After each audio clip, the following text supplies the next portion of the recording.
I pledge allegiance to the flag of the United States of America and to the republic for which it stands, one nation, under God, indivisible, with liberty and justice for all.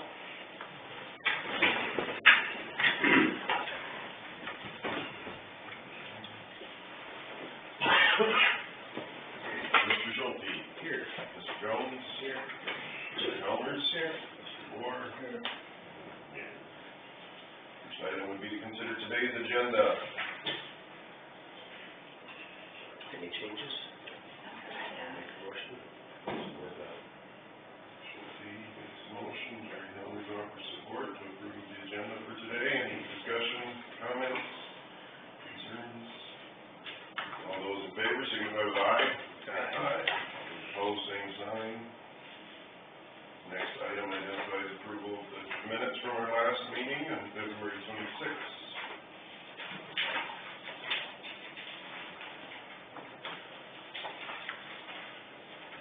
Excellently prepared. I think it's just proof of like 3 or 4 times that somebody did it, but none of this you guys are correct. Sure. But thank you.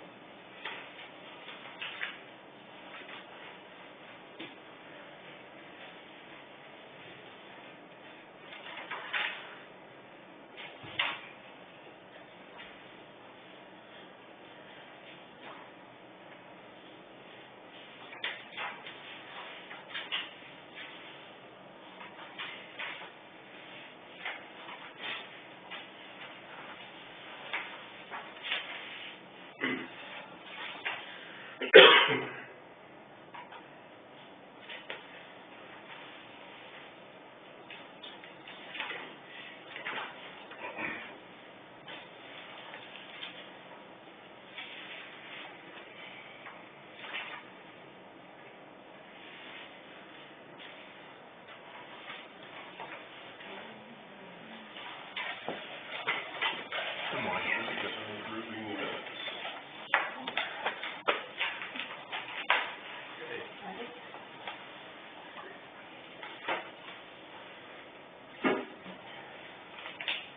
I'll make that motion. Mr. Helmers, approval of minutes. Moore offers support. Further discussion, February 26 minutes. All those in favor, signify with aye. Aye. All those opposed, same sign. Weed Commissioner certification. Anything concerning that? What's that? Anything concerning that? Not really. It's just a document that has to go to the Iowa Department of Agriculture and Lands Commission. Okay. Signed, certifying that I'm the weed commissioner in Roselle County for 2019. I believe Rochelle does it. I do have it. Rochelle didn't want to throw her name into the mix. Oh, Thing this year.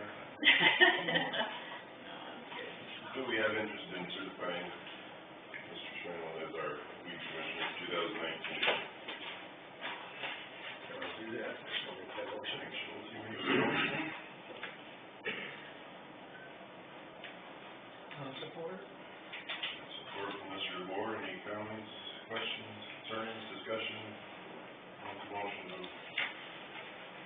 appoint or identify Mr. Schmidl as our weed commissioner? All those in favor, signify with aye.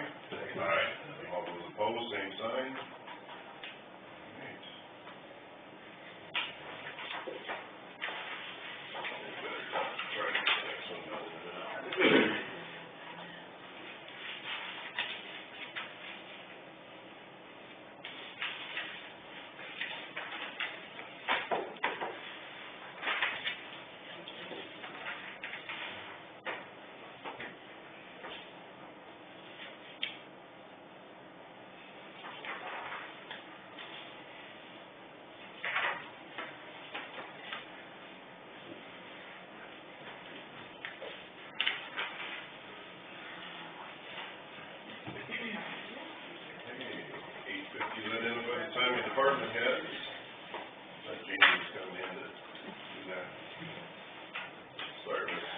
We'll start with you, Joe. So, get the auditor's office. We're just doing passports and Amy did egg laying, family farm tax credit and finalizing all the budgets, we just certified. Normal stuff, payroll, paying, normal stuff. It's all good though. You're adjusting? Yeah, we're doing good. Adjusting. Sure. Yeah, I'd like to thank anybody and everybody that came to our lunch and learn. We had lots of different entities represented, and, brought up a few questions, and hopefully people have taken a look and like what they saw. In a month or so, I'll have them coming on site for maintenance, and I'll work on your fill layer and your drainage layer and see what we can do there. The guys are pleased, it's only a couple dozen people, but that was a good number, so. Thank you again for coming, if you made it, if not, just review it, I'll show you how to get in and look at it on your own if you didn't make it. And, other than that, it's a real estate year, and a very busy real estate year. A couple weeks assessment rolls will go out. We made lots of changes.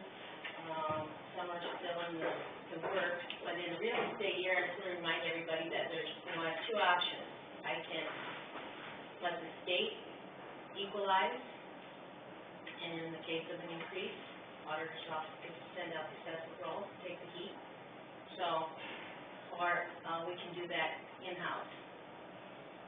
Work, do our studies and look at the areas that are selling and make our in-house adjustments. And that's what we'll be doing. So, a lot of changes. If you get any questions or feedback, please, my name's on the assessment roll. I appreciate you directing the questions to me. And in a year and a half when taxes get figured out, we'll start the process all over again. How that all works, and then we got to get the rollback in there, the levies. So, it's a great time to educate people. They pay taxes their whole life, but until it affects their pocketbook, they don't really, pay a lot of attention. So, but please, send them our way. We'll take the heat.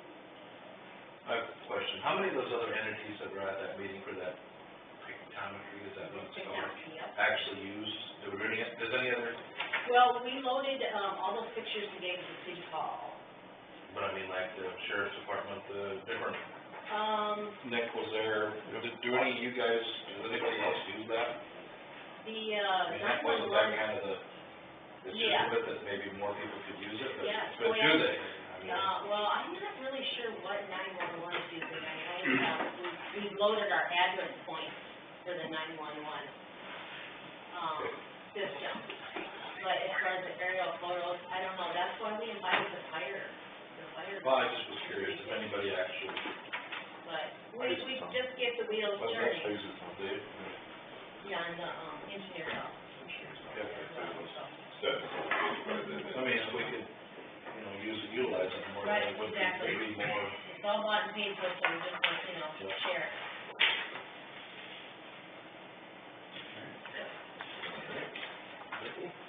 Just stay busy with taxes, March is here, so taxes are due by the end of the month. You can still April 2nd this year without penalty because the weekend falls, or the last day falls on the weekend. But the ad will be in the paper here in the next week, I think, so it should be out next, what you're saying.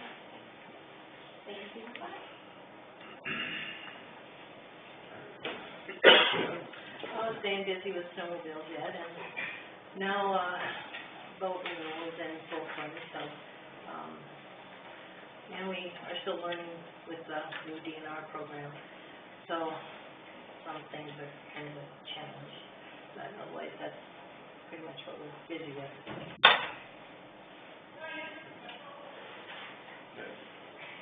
Well, let's see, February 21st, we had our annual fire refresher training down in Cherokee, and then there's been some other meetings. We started our safety meetings with Pease and Gay Pearson. I think we started those in January, so we're scheduling those monthly here. getting stuff finished up in the shop and then getting ready for the mass tomorrow. I guess with the snow melt and the rain, it's gonna create some issues in some of the places that we take care of. So like our Willow Creek, we've scooped out in front of the outlets so the water can get out, it doesn't overtop the dam, and then went down and tried to open up Ashton a little bit too. So any excess water that's coming through there with the frozen ground and the snow melt can get into the river faster. So definitely be getting busy as things start warming up.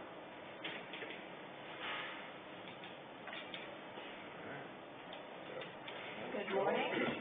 I am a staff nerd. Our website I keep looking at and seeing what people are using it for, and I'm really happy with the traffic, especially with job listings, event listings, and to try to talk about it with all the different council meetings I'm going to and different groups.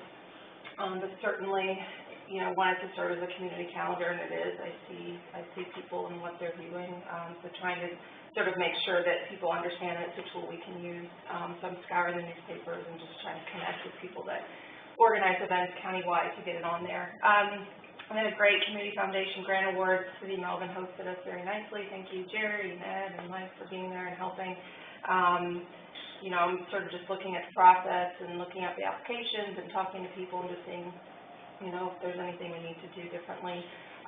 But really looking forward to helping PR the project, because there's a lot of great things that are getting a bit of funding with that. Career Day, April 10th now. We had to push back a week with Civil Achievement School District due to some state testing. We've got 7 businesses committed. We're taking the sophomore class around in a couple buses to tour. We're giving them some choices to tell us where they want to go, and then we'll work out logistics. But the school district originally was going to go to Bryan County and participate, but now they're not, and I'd like to think that's because ours is bumped up more, and I'm really happy about keeping the kids in the county and not showing them other players out of the county. So working closely with the city chamber and the extension office, a little bit of assistance from NCC on that too, so April 10th. Labor shed study. So the state used to throw a $20,000 marketing grant towards to Northwest Iowa Developers Group, along with other similar regional entities in the state, and instead of doing that now, the state is funding labor shed studies, which I don't think that's a very good trade-off, but we are going to get a good snapshot of what our labor force looks like. So it's been 10 years since we've had one for the county. What the state is doing is reaching out to one major employment center in each county. We're trying to help explain this isn't spam. So Rochelle, for example, got a letter yesterday, and employers are being asked for zip codes. This is not a new thing. This happens, you know, we used to do that where I just moved from, just to get a sense of where people are coming from to all the different employers. But the other side of that is employees will get phone calls. It'll be a 319 number. They may not answer, and they may not cooperate because they're going to be asked questions about what education they have, what skills they have, what their benefits are, what their salary is, what they would want to be getting, where they, you know, all these sorts of questions that are all going to be used in a confidential way to create sort of like a picture of what the workforce looks like in a county. So they've said, basically, if you hear or see anything about this, it is real. You know, we've done some media outreach with it, and they've started with letters, and they're going to do calls. It's going to take them about 4 months, I think, depending on the cooperation of people. But, you know, it is going to be really helpful for us to see exactly what the labor force looks like. We probably know, but there's always good information that we'll get from that. So if there's any questions, or if you hear, you know, you can call our office, and I'm happy to talk to them about it. What was that process called again? It is called a labor shed study. Labor shed. So, press release, we got sent from the state a couple weeks ago. I did one interview with the review about it, but, you know, basically it's our turn. They've broken the state up into sections, so things are doing us and O'Brien right now. Still doing some rounds. I was at Cheatham last night. Talked to CFD the other day. They're looking at May probably for the mill opening. Just obviously they can't do a lot of site work right now, but looking forward to helping make sure that goes well. Arlen shared last night the second home in Cheatham. Papers have been signed, which is wonderful. So it's not final yet, but that's really great news. heading to Harris tonight, so, like I said, just really trying to make sure the communication lines are open with all the communities, and looking forward to meeting people and seeing if I can remember them the next time I see them, which is a challenge right now. And, yeah, looking forward to the Snap-on tool discussion later this morning, seeing, since they've never been happier to get, to see agreements from attorneys. And thanks to Rochelle for helping with that too, to get Dan to get us everything we need, so that is my update. Aaron? Been a really, tough winter last month, so we've been home plowing a lot. Probably I think there must be every 4 or 5 years you get a winter like this, and we got that one, so. Definitely budget-wise, it impacted it a lot. Administratively, it's extremely busy in my department, and I won't lie, a little bit stressful, but we got a lot on our plate this year, so. How are you setting budget-wise? We'll see how it works out, but in the end, it'll be fine. It's just that we lost, a lot of money that typically we wouldn't have spent in snow removal, we spent this year more.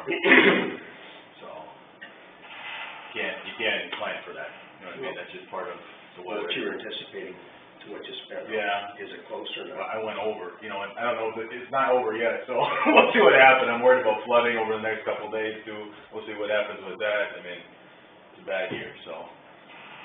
But the thing is, administratively, we got so much going on. We got, all these big projects that we got lined up. We got the FEMA, Cuba Tuesday FEMA event that we're trying to address, and, it's just a lot of stuff. I'm waiting to hear back too. I wanted to give Arlen a call about that agreement, because he wanted to review with the board last night. So I want to talk to him about that. Hopefully we can get that addressed here over the next few years.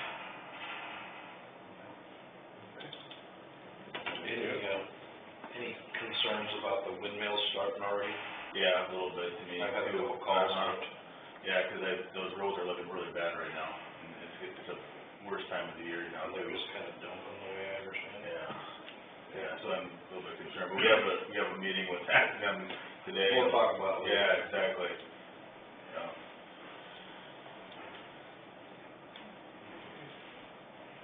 And you were the one that provided donuts for this morning? I did. I almost forgot, I had to run quick after I got there.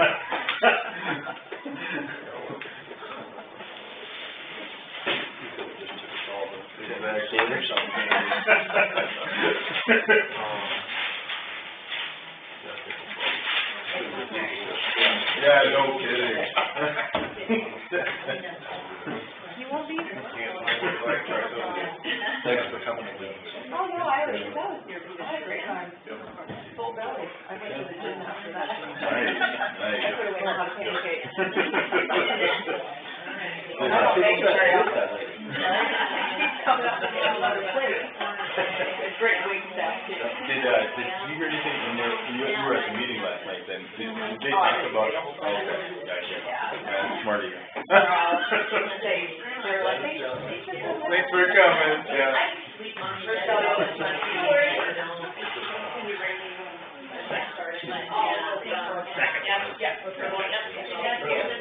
It was so before. Oh, no, the first one fell through, and then another guy that came back. The first one got sold, the second one fell through without, there's second. But not the second house. Yes, second. Oh, second house. First one was over about a year. The first one's around the corner, close to the diamond. The second one is right on the corner. I shouldn't say around the corner, and down that, what was an alley or whatever, set further back to the east. Okay, so we're not talking about the third one. No, that was in process. All right, we have courthouse carpet. That Randy was gonna come in, but most of off in the ice.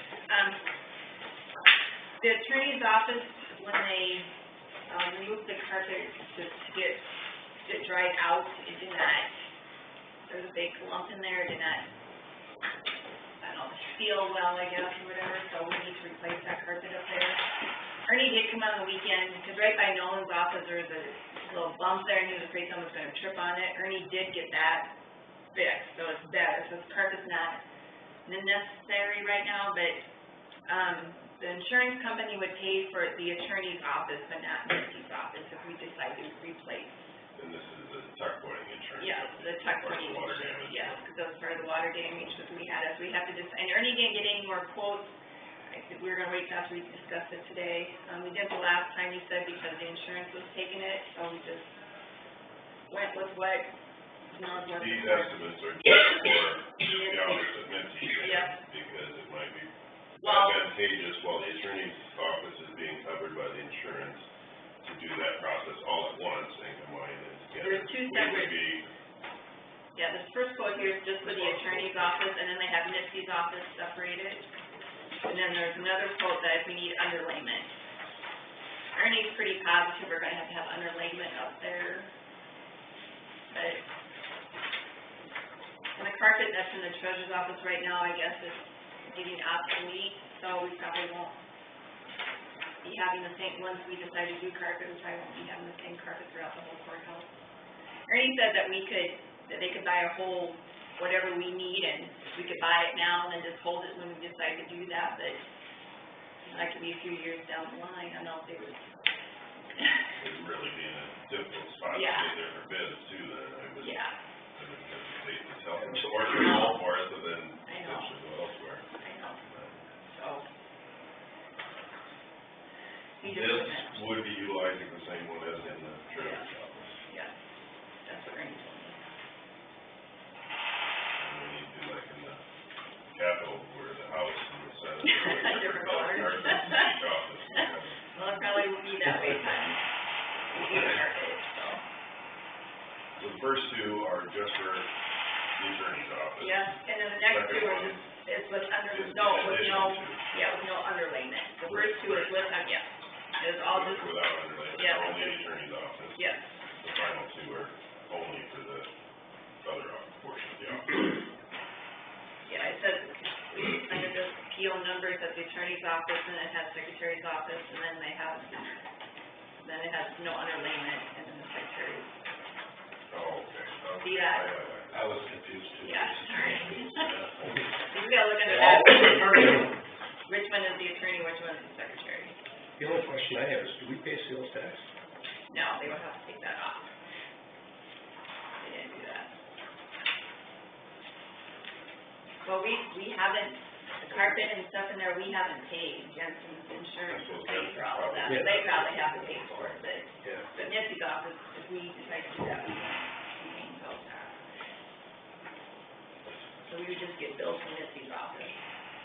Of course, Nipsey's has a lot of stuff in there, I'm not for sure if we can get Secretary Rose to come help move all our heavy files, or Nolan's office, I thought they could take out, okay, but they don't know about Nipsey's, because she has pretty heavy files in there. I don't know if they can, we're hoping maybe if Secretary Rose wasn't busy, they could come help us for a couple hours. Well, I don't know, I mean, that's not, we don't need to work as hard. I know, I know, If so, they have two wheels. yeah, so, Basically, either with or without underlayment, it's about $300 more. Ernie's pretty sure that we were gonna have to have underlayment up there.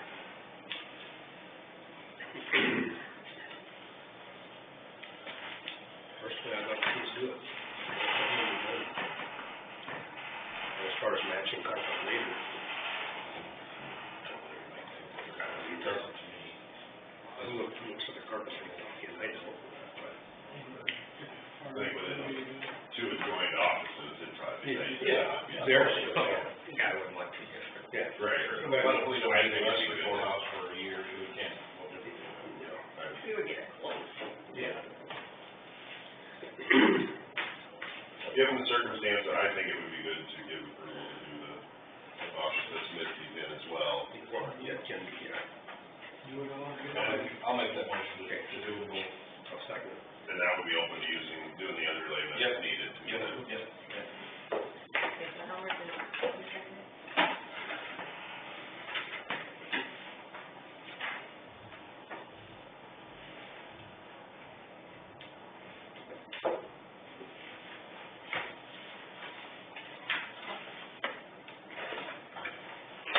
Okay, we have a motion for Mr. Helmers and support for Mr. Schulte to additionally include the attorney's assistant, office assistant's office in the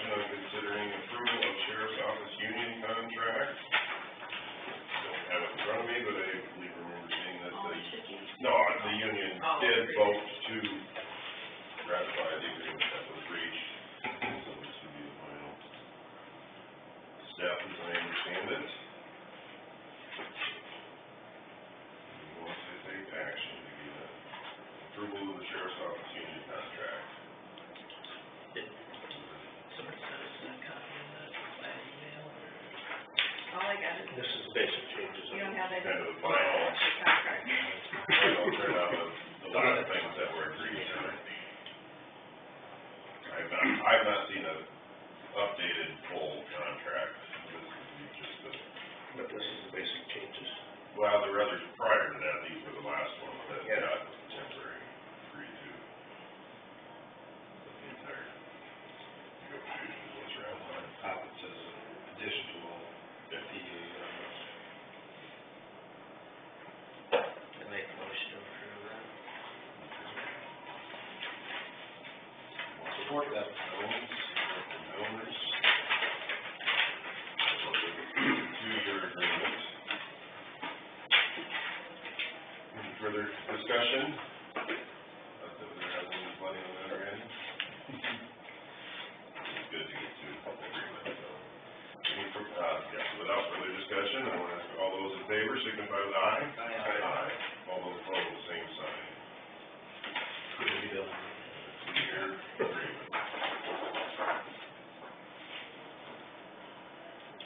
One question that just was clarified after, in talking with Kingston, any deductible that they would have started to reach before July 1 will be honored, even in the switch in insurance. It would apply to the new change as well, so that's what they had done in the past, and they did give confirmation that would be the case.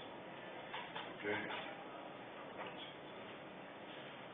So the salary increases for Nathan Rosebrook as deputy sheriff / jailer, and Miranda as dispatcher / jailer. For the union agreements with 6-month steps, basically. I like that motion. Support Jones and Mr. DeBoer for motion and support for the salary increases identified. Further discussion? All those in favor, signify with aye. Aye. All those opposed, same sign.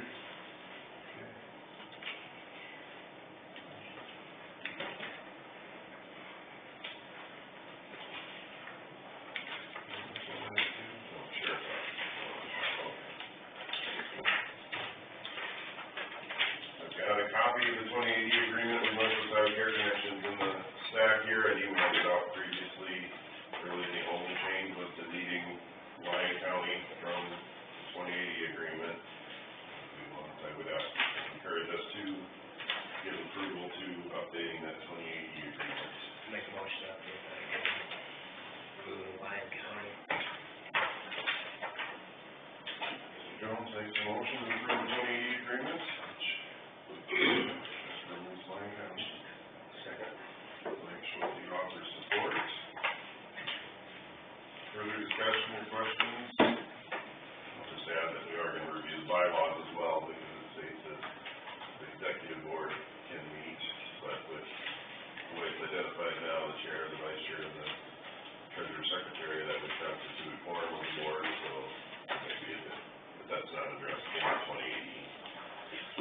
So anyway, we have a motion and support to update 2080. Any further discussion? All those in favor, signify with aye. Aye. All opposed, same sign. Okay.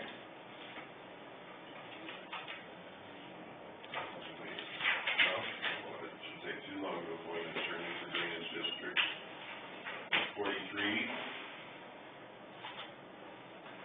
Mr. Kramer, who's served for 9, but I mean, so closely tied together, there's probably good value to utilizing the same one. I make a motion to Mr. Kramer. Jones. Support. Members offer support. James Kramer to be the identified attorney for Drainage District 43. Any further discussion? All those in favor, signify with aye. Aye. All those opposed, same sign. And 15, we have identified as a budget amendments public hearing.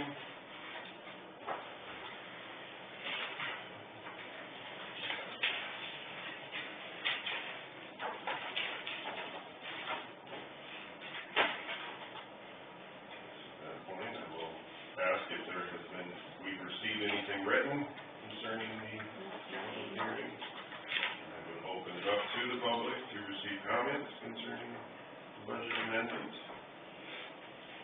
What was the, that's a $20,000 increase in the budget for the attorney's office? Yeah. What were all those, what was that $20,000 cost tied to? Well, it wasn't all for the attorney's office. It was, we had 5,000 for autopsy and 4,000 for prosecution Well, I'm costs. looking at 4,000 for prosecution, service of civil papers, and then the juvenile probation. Yep, that's That'll all all, be out of the attorney's office.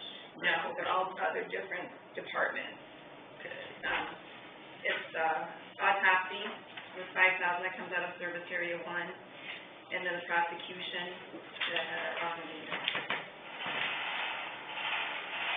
and then it says department, medical examiner, 5,000, and then it's, the training was 4,000, and court services was 5,000, that's like the sheriff's office, service of papers. And then juvenile probation was 10,000. So what was the 10,000 extra for probation? Was that tied to a particular individual, or?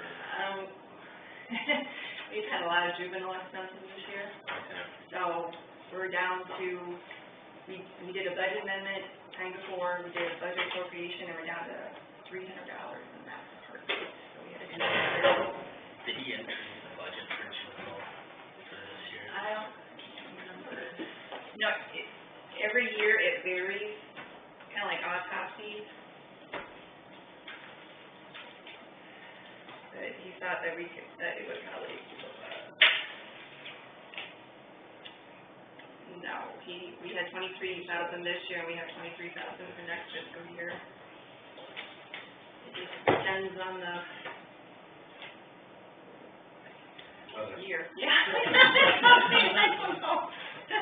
And same thing with autopsies too. Now, I think you said now if they think there's any overdose, whatever, we have to do autopsies now, and that could raise it a little bit. Well, doesn't anybody that passed away at home? Yeah, if a medical examiner requests it, then the county has to do it. And the health insurance premium was? One was Nick, and then, he had an employee that went on family that he didn't know about as of July 1st. And then, Deb didn't budget correctly, so we're doing that. I don't know what she did on that, so. That had something to do with insurance, didn't it? Or wasn't it Deb's? Yeah, she didn't budget correctly, and she forgot, I don't know what happened, but she didn't budget correctly. So this sounds like a really stupid question. So we have this other item on here for this economic development grant. Wouldn't we have to approve the grant before we approve the budget amendment? Yeah, well, you approved. We have an MOU that cited that was what we were going to do. Did that cite the grant money in there? But this one approves it, this one pays for it, and you have to approve it before you pay for it. We I haven't, think it'd we be better haven't, to do it this way, because you're giving the authority to use the money for that purpose. If it ended up not working out, and you didn't use the money, it's not a problem versus using the money and then it. I was just wondering the order of those things, so. it doesn't. Okay. Thanks for the clarification. But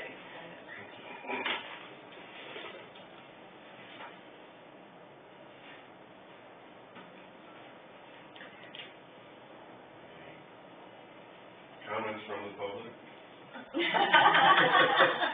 no.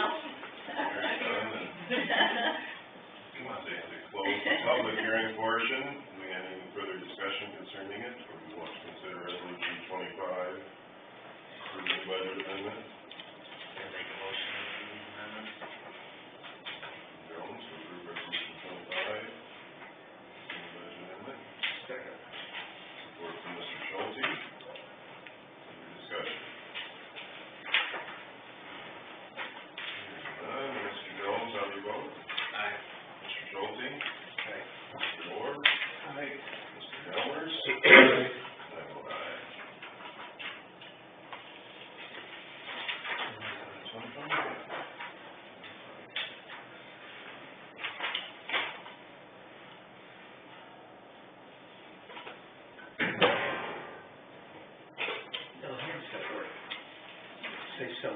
them on hospice. They would need an autopsy on that, wouldn't they?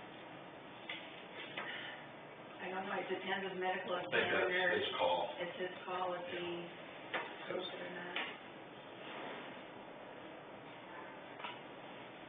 I try to work with the clinics every time that they have an autopsy, if they know about it, they can let us know in case we're close to a budget amendment, that we could, depending on how tight the budget is. They're like paying $2,500. Yeah, they're not cheap. And we had to pay the hospital because they did some blood work on a patient that wasn't opioid overdose, and then we had to pay the hospital. They did blood work before they even transferred him on. That was an awful time. What was it, a year or so ago, wasn't there a lawsuit or something with the opioid thing? Did we get in on that? That's kind of class action type. There's quite a few counties that did, didn't they? Break in rooms.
Pass the rolls around.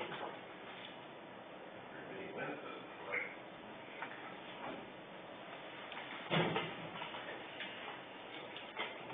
Motion for the resolution 26. it's identified as 9:25, I'm just waiting for 9:25.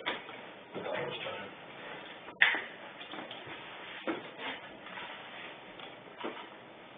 This is one thing that Phil wanted, but this is the one Mike likes. This is Mike. I'm not saying Yeah, it. yeah. I know it.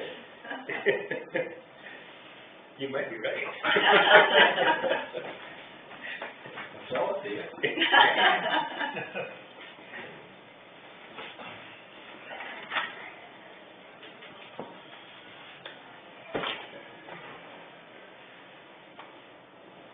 Crossings, what I like on there. Me too. They're filling it, I thought. No, it's gonna go shut and chill the rest of the day. That's good. It's all good the rest of the day. Next one. The other day I stopped, I got this on the dresser, this work. Son of a gun, I took a bite in the bottom, knocked right out of it. Okay, I've got that. Thought I was doing another. It did. This would be formal resolution approving the action we had indicated or taken. My only question would be, do we want the site in that center section, therefore be it resolved that we reduce it by the recommendation of 55%? The numbers reflect that, maybe it's not necessary. I don't think it'd be necessary. I'll make the motion to approve 26, 18, 19. Okay. Motion from Schulte to approve resolution 26, 18, 19. Mr. DeBoer, any further discussion? Mr. Schulte, how do you vote? Right. Mr. DeBoer? Mr. Elmers? Aye. Mr. Jones? Aye. I vote aye. 26, passed. 4 minutes and 1 second, we can move on to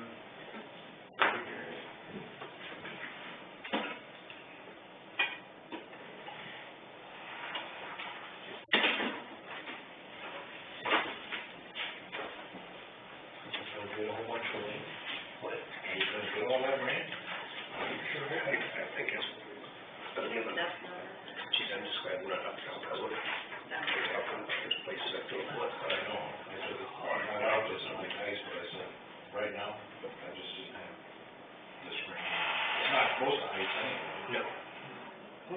Last had 12 inches of snow. What these roofs? I should really be up on mine, but I don't want to take the quick way down.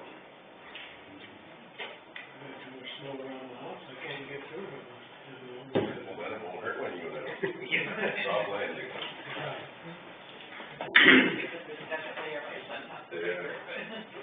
Yeah. Steel roof, so mine's always, The James Grader's hog building, the roof collapsed on that. Really?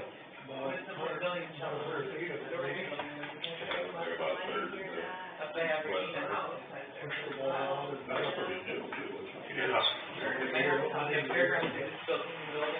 Well, is there any type of warranty on something like that? 8 inches. You don't give that new warranty? Trevor turned that thing. Yeah, I saw it. It's pretty bad, stuff to put in, to go up, other side of Aberdeen. Oh, And yeah, I I looked at, You see them on the news put out there. yeah, that was. My brother was third, like, which is up there, Tim, on one. I'm getting sick. Oh, my brother's getting it. Yeah, he can have it. Yeah. Yeah, they Where to go with it anymore, yeah. He's so great, he's gonna have. One barn went to down, wait two out. more. Our- Right, so one was in a couple of trucks. Laura, Jason, our I'm house. sick, I think. We're exactly at. Yeah. We always do, and we, the future goes to happen. Well, I'm surprised. We will, We- but. Checking in March, Uh, we get it back up. They doubled one mark. That's good. Oh, yeah. Because they never, doubled me up that much. One of those years. Yeah. Looks how we've been this so head now melted. Yeah. So it was really, Yeah, our alley was horrible, I can't imagine. Yeah. Railroads are like Hate to think of next year, because I'm gonna be empty when it's cold. streets. I've got a Railroads, yeah. Because I'll be and the main road. turning. How was like in highway, Around like the first 8.2 and 9, or You they think were probably we're going to. Yeah, I got it this year. Really? Yeah, why? December, January. And now, you can't, you can't. An alley up He like, low car, and then be careful. That's not 2 years, 3 they months. can't see it. And even along here, I know I've come a few times, and I missed your car one time, I didn't hit it, but I'm starting to pull out the open. Yeah, you kind of got the hill, and white or silver color car. Yeah, you can't drop 50 grand Oh, on the a little key. kid on top of the snow plow on the lookout. Some reimbursement. Murphy has a, Different like that. and lower night, which is the one. Okay, that's not, age like this. Yeah. Started Laura's daycare. She's There's a door in there. What would you have done if it would have been up to 4? I know. Like our students are so busy, but about the time I Yeah, get out. Yeah. Oh, yeah, it's almost worse, but you don't. You went through that, what, 2-3 years ago? Yeah. She couldn't handle something like that.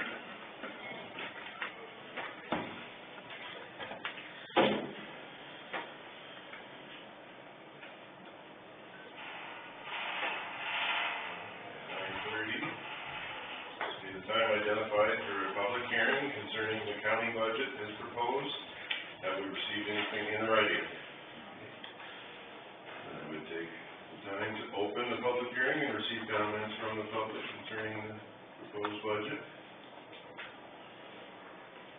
Still nothing there? We're just so satisfied with your work. You know that in there. I will say hearing no comments from the public, we'll close the public hearing portion, and we would consider resolution 27, 1819, which would be adoption of the Osceola County fiscal year 1920 budgets and levies. I'll make that. Second. Motion from Helmer, support from Mr. Schulte, concerning resolution 27. Any further discussion, or questions or comments concerning that gentleman?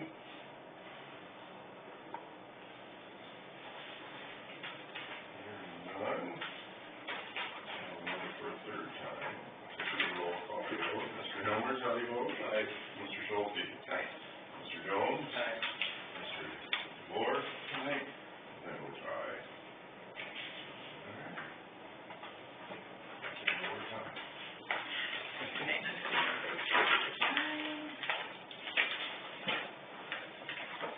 Next item.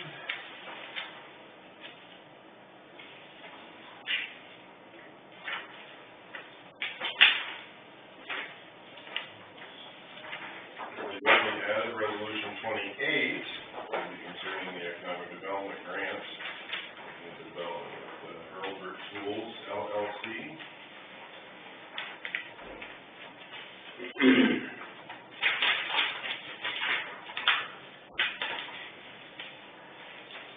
The wording of the resolution, it does identify that, the grant amount is $70,100. Gives approval to the signing of an economic development grant agreement and an assessment agreement. Also have copies of those, but I want to read the resolution, they would not need separate consideration and approval, the resolution would be offering How much was the money? $70,100.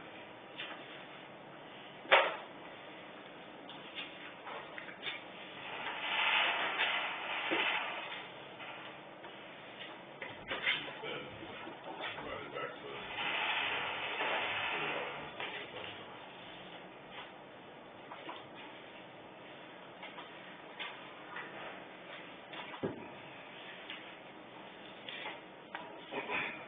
anything you would like to address? For economic As development? I fumble through the first one of these processes. Yeah, I mean, my understanding is very low on this, but obviously we've got experts in John Danos to guide us through exactly how we need to do this, and, you know, the agreements that were prepared were just sent yesterday, and what John had said, the minimum assessment agreement is a bit technical, and that's the one that really needs to be, done carefully, so, as far as, I mean, I've looked through them, and, there was one error that's been corrected, you know, just to remind you, so Chris Hurlburt is looking to build, starting around the third week in April, I guess once these agreements are signed, Nolan's prepared a deed, which I have sent to John Danos to make sure that's okay, but I think we're trusting in John that this is the language that we need to make sure that this is all done according to the disposition of land and the next step in the urban renewal area. Consistent with the process that's been used in the city called the Northport Enterprise Park. The grants in exchange for the land or to support the land purchase versus the rebate structures that have been used in other areas.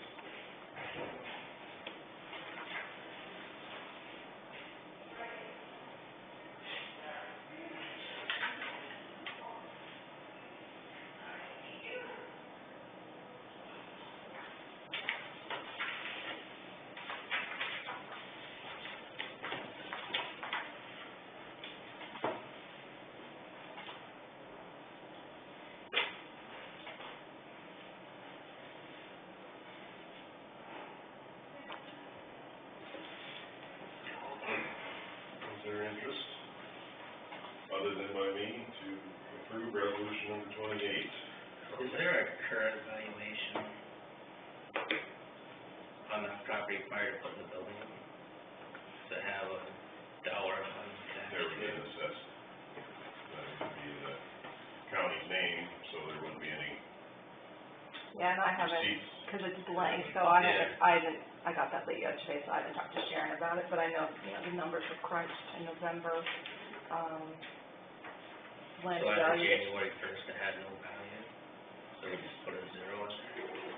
Minimal, I mean, there would be something assessed to it, but it's just fairground that would have. the land was valued at 9,000 an acre. Do we have to fill that out? We originally, yeah, we'll, Yeah, that other road going there. You want to find, we want to find that out before we approve it. The resolution cites that minimum, additional documentation and make some changes to grant agreement, minimum assessment agreement, and advice upon council as deemed necessary to carry out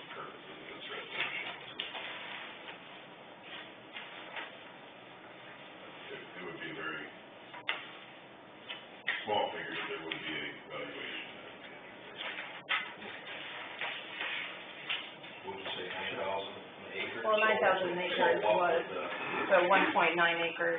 Yeah, so.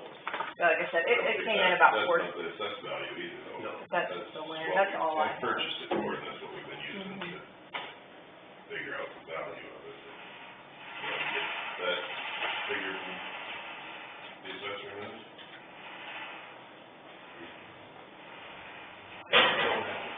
For me either. Motion to approve 2018-02.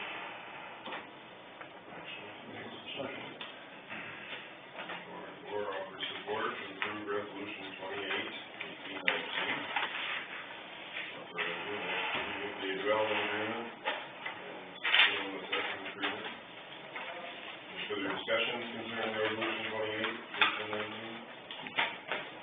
Mr. Schulte? Yes. Mr. Ward? Mr. Helmer? Mr. Jones? Aye. Any pleased to be at this point in the process? I'm just so happy that we got them, because John said he forwarded the minimum assessment, and I said, no, you didn't, so I got it about 4:15, and it had a big error in it, said something 2 million something, so. Yes, I'm very happy, and this is ready to go, so we'll just work out getting that signed with you, Jason, and the first. Wonderful. Not just no notice, we get to work out there. Awesome. Thank you. Minimum assessment, development agreement.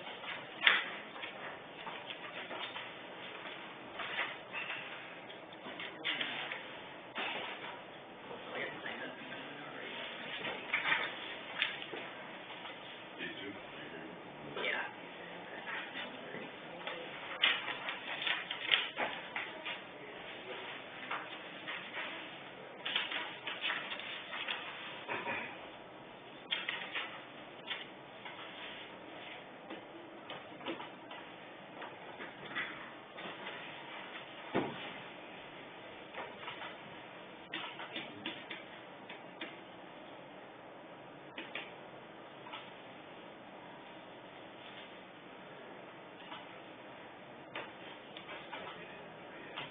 Could they change that variance on that zoning?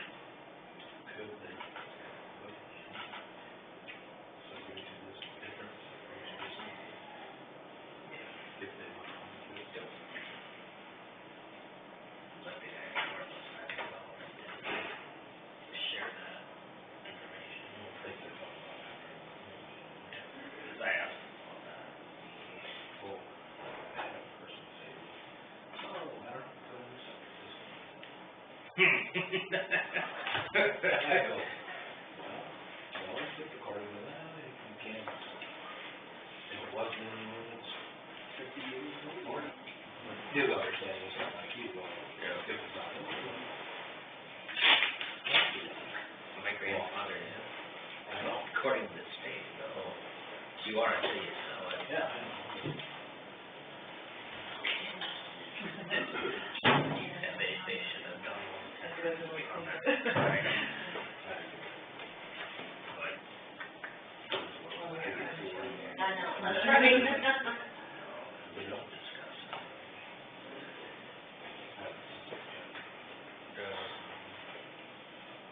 We didn't participate, we didn't discuss it, we were just there as spectators. Well, that's what I assumed. That can't be. I think we're okay with moving the property. If we go ahead and I'll do this being a breakfast. Yeah.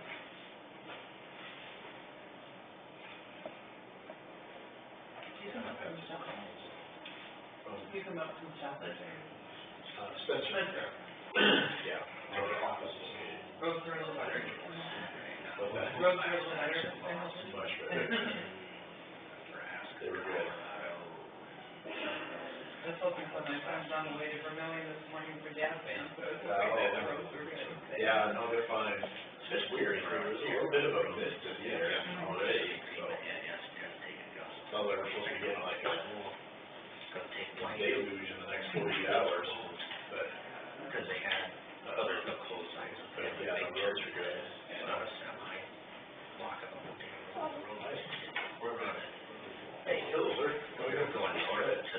first site for years. Minnesota, that's ridiculous. Oh, I'm curious what you do. Yeah, like, what, I don't see where he charge has that from that the side. side, it's fairly new area, somebody that knows what those issues. Really? Be nice if we had it prior Out there. instead of right when you get here this morning to review it, 'cause now I'm trying to, formed in short order. This looks like this one there.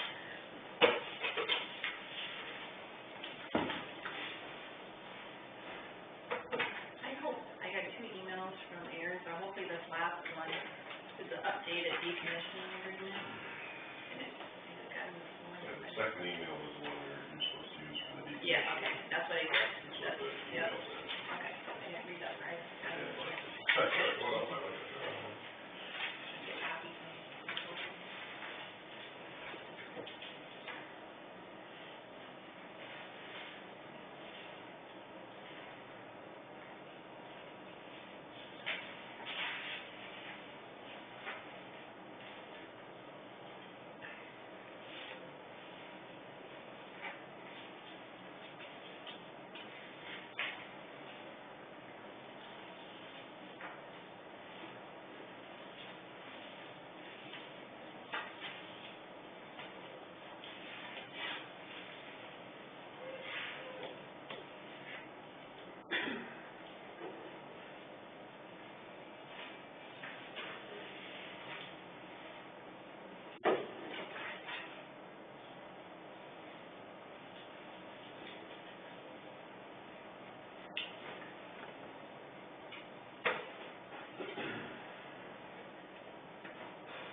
Commission? Yeah, absolutely.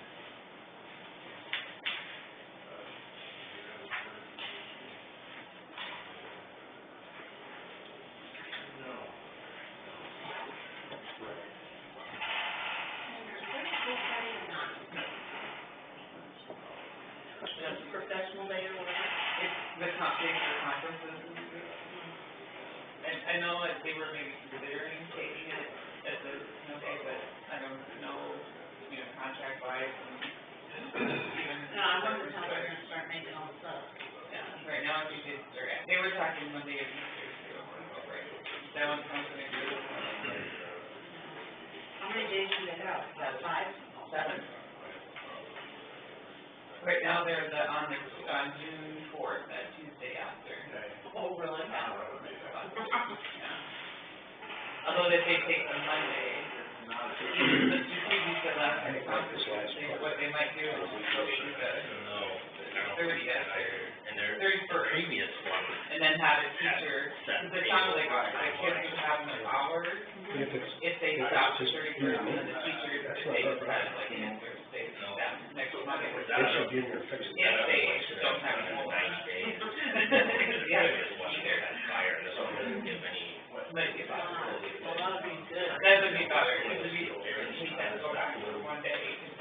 You know, if that last day's worthless, but you have to have a last day at some point. Yeah. So, yeah, that's kind of where they're at right now. My senior year in high school, we kept having Friday night ball games almost every weekend for camp in the snow, and we had a lot of snow days. Well, I understand that 1 year to do the maintenance when it comes to the The size day that. after Columbus comes on Friday night, and the next, Saturday, still school's made up for something. For snow days, and it's like, my mom thought I needed to go, I said, Mom, seniors don't have to go, I'm not going.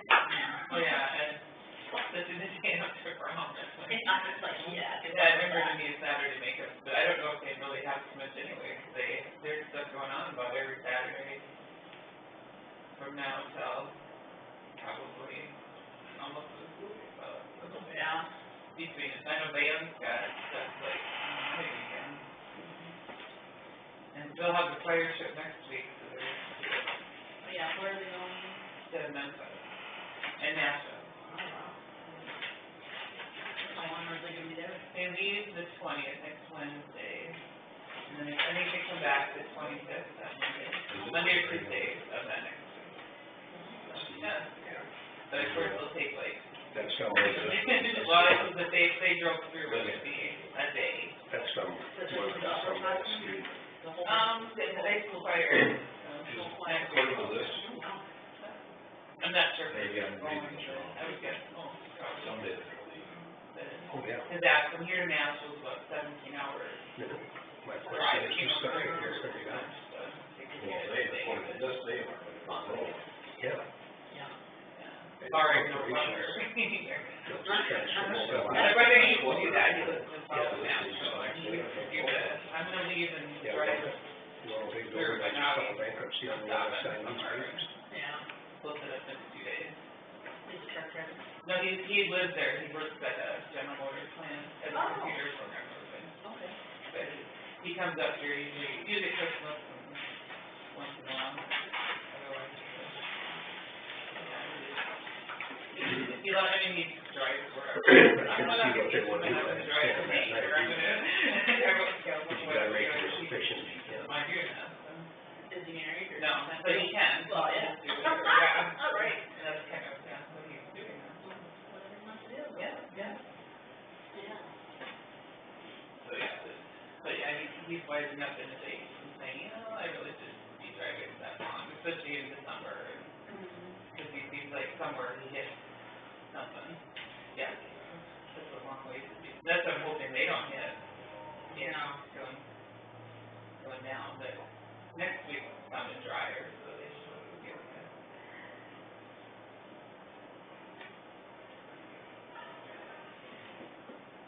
They don't usually get a lot of snow and ice down there. Yeah.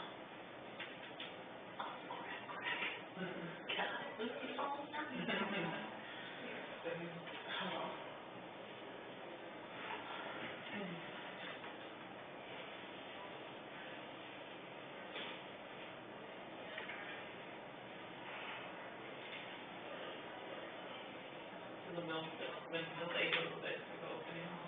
Yeah, they're gonna have more grand things probably May, maybe. Well, to get anyone out there right now. Yeah. But they're open out there. I think I, Yeah. But yeah. No. well, yeah, I can't imagine a gravel road, I mean, even in town, it's potholes. the neighbor was good. Yeah. When, Looks like your oh, car's years ago, going we on the started line. contracting I know, Florida. and we had the rush, you know, they Yeah. could drive Years through, ago, but we everyone started was calling. contract with Florida Light. Yeah.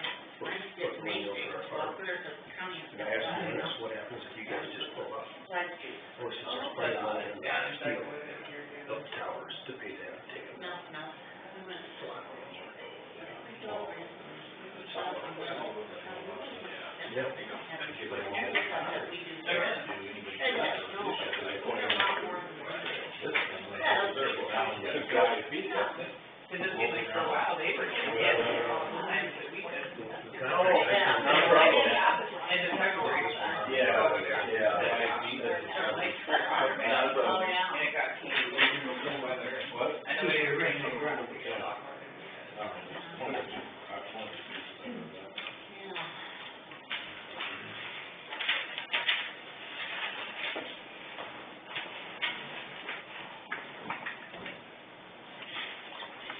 I just won't be. You're on Facebook. Are you on Facebook? Why is it? Yeah, the rock gate, it's just 4 inches. Now it's mine. So she's a married woman now. What's that? I'm not sure. Oh, you're gonna see. My home. You weren't in your room, I just got up, cracking, popping everywhere. That's like an everyday occurrence. Oh my God, yeah. 2 years long. You know, Chris had 3 The bathrooms. round won't be back to full production in 2 years. Right. Really? I've done that crap.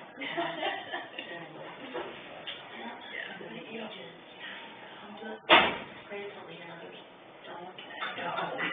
I agree. 2 years, I think, is all the work.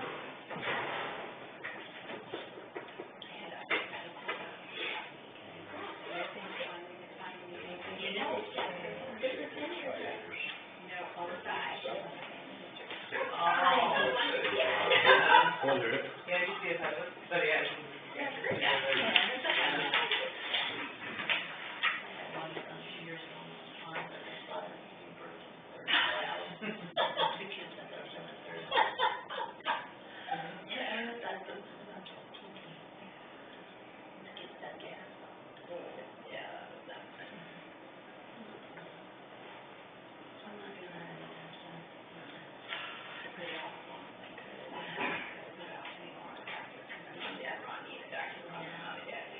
like number 7.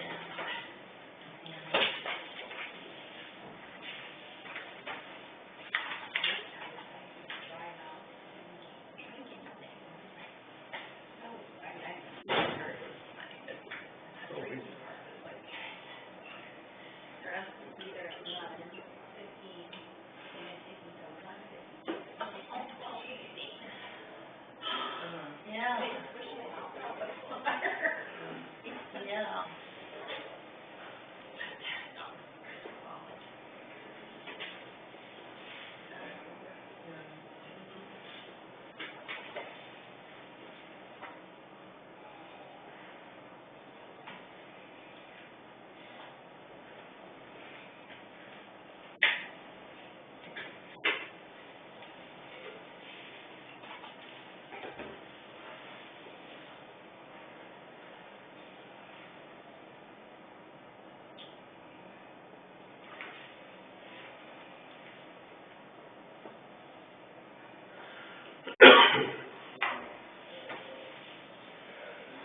Number 7, I can take 2 ways.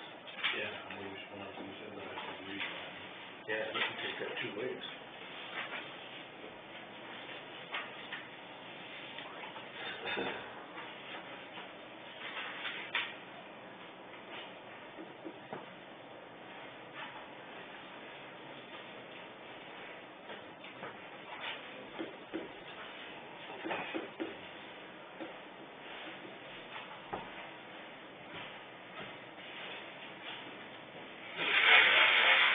You know, good, are you?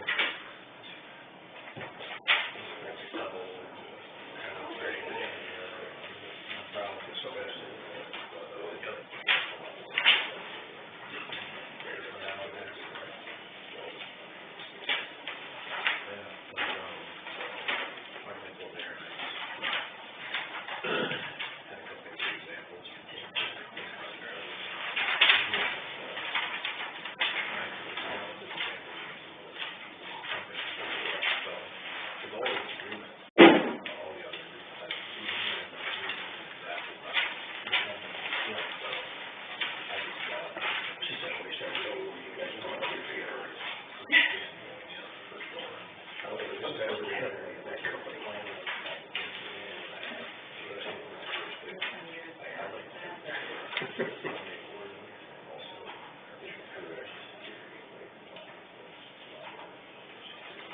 Right, yeah. And there's like, you know, financial security as far as the date that kicks in, you know, I mean, I plugged in a number based on, you know, just saying, well, that's all, all that stuff is open for, interpretation or suggestion for the, making changes. Yeah, absolutely, and it was here, the 17th anniversary, 18th anniversary, correct. Yeah, yeah.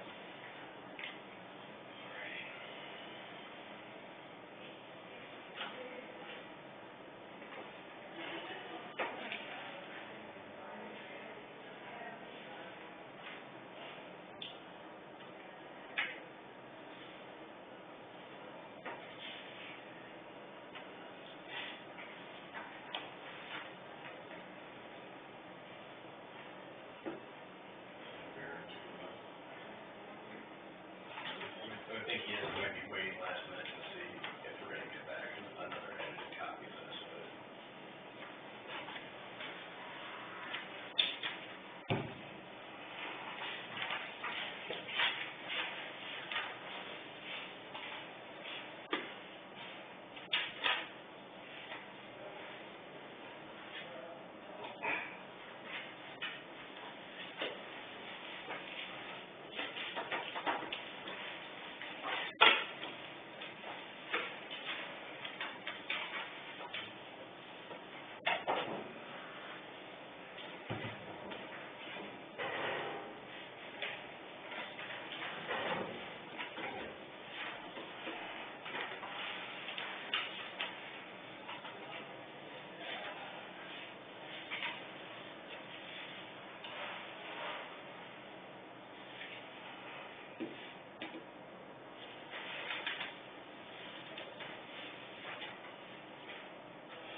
First item identified at 10 o'clock is review for the road use agreement for those who will have Route G, those who will have Route 2.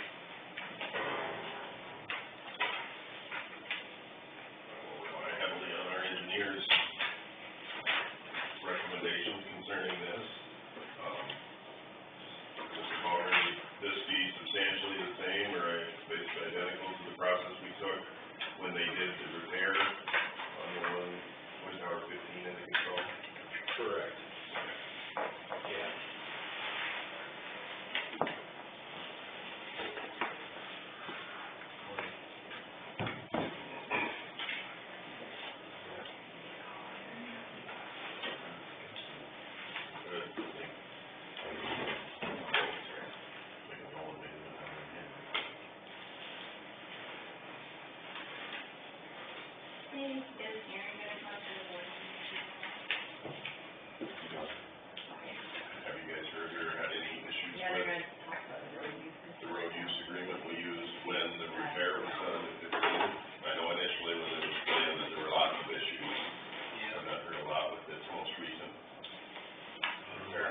specifically, but I've had several calls on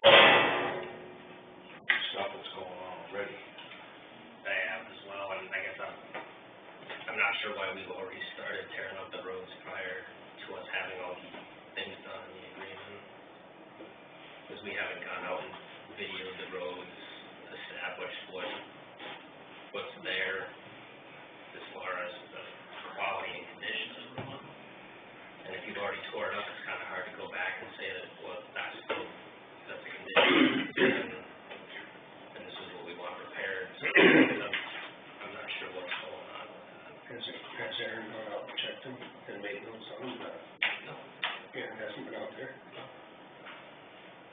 According to this contract, we're supposed to have a videographer go out there and video the roads and the conditions, take whatever pictures are necessary to establish If I can add, level of roads in. I'm not sure if we're open for public comment this time, but, the third-party survey of the road has been completed. When I talked to Aaron yesterday, he said it has not. The final report just isn't on its desk, but the high definition road survey drive has been completed. The report is being drawn up and should be on its desk by Thursday this week. So, it's not done yet, then. Aaron hasn't reviewed it. The HD video portion is done. Driving of the roads has been completed. We applied also for the turning radius permits you see there. As far as I know, Aaron handed that off to his supers to drive each one of those culverts to ensure that the proposed work is the adequate work that needs to be done. So why is the road's already being used prior to us approving the agreement? After our Board of Adjustments meeting last week, our EMC folks spoke with Aaron about making a turn into 2 turbine string roads as well as to our laydown yard, and that was approved post-hearing for those 2 access points. That being said, we did hear some complaints this morning that some ruts were put in. Aaron's already had a call, I don't want to speak for him, but he's already had a call with my engineering construction team this morning to ensure that gravel is placed and that Because that doesn't happen again. according to the contract, you're supposed to provide advance notice in writing. Well, we As we're closing the road, which was closed yesterday, in order to get that equipment down it, and I don't know that we received any notice in writing that you were going to close that road. We have to wait for Aaron to do that. I know we received a hauling permit application and stuff such as that. But I'm just going by the contract that we're looking at approving today, and it says it should be in writing. I agree with you. And I would say after approving this contract, that would be a requirement that we have to, so from here.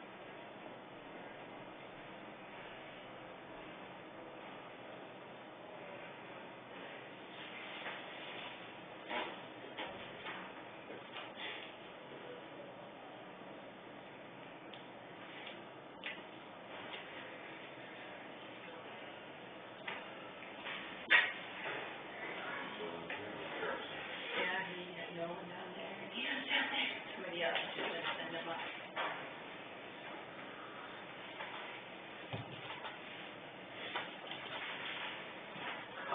Aaron is printing off copies of the edited decommissioning plan right now. So he'll be right up with that, we want to go, obviously.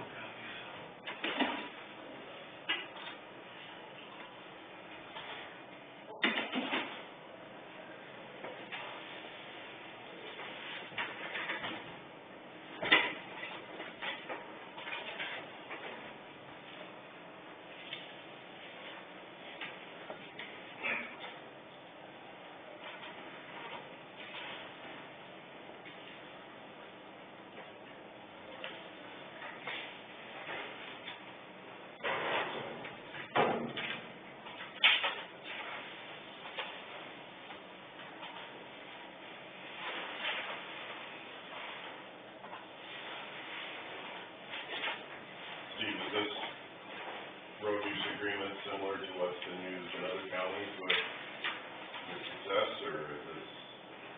It is, Aaron sent me a copy of, what was submitted,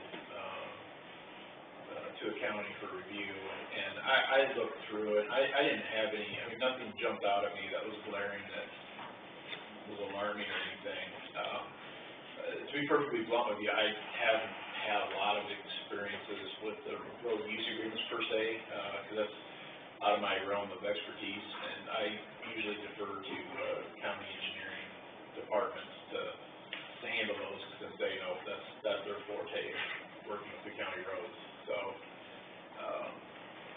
trying to pass the buck, but I did, to answer your question, I did look it over, and there was nothing alarming that jumped out at me that, you know, should be brought to the county's attention, so.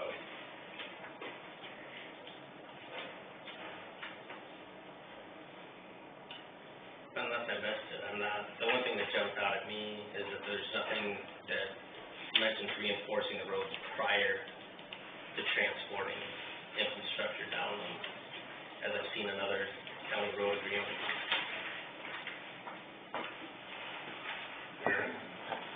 And sit over here, Nate, if you don't mind. We have a copy of the US. So, we got those, how many copies we got 4 or 5? We've initiated a little discussion on the road use and maintenance agreements. You want me to take your concerns have been identified with the staging, basically, and the use by the mill company already, conditions that have been concerned that we hadn't done the inventory of the roads prior to them starting the next. Supposedly they have actually, Yeah, I forgot your name. Jeff, right. You indicated that a third party review prior to starting the process has been completed. You don't have a report on you do it. not have it in hand yet, but that's what they explained those, yes, correct.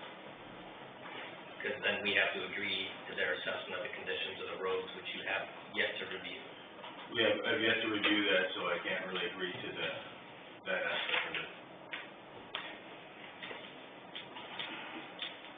And then right before you walked in, we were talking about some things that might have not been in the agreement. One thing I found that was lacking was reinforcing the roads prior to transporting the infrastructure down them. Sure, that makes a lot of sense. And I don't see, because it costs a heck of a lot more to repair the road afterwards rather than reinforcing it and then fixing it with those repairs.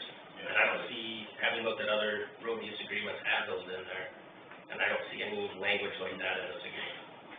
Actually, given the time of the year that we're doing this, it almost seems like it's almost It's not necessary.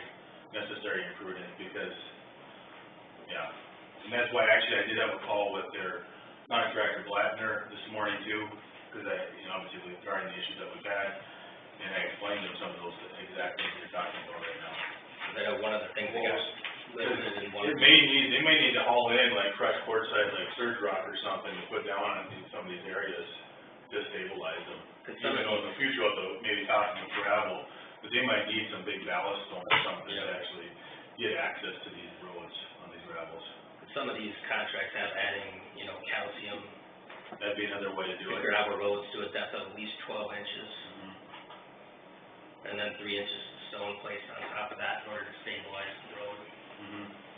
And I'd like to see something, given the road conditions we're looking at currently and what we're looking at. I'm in actually support, because I recognize we're literally gonna get caught with our pants down maybe with this. When it actually goes. How fast are they gonna repair it? What is your timeline?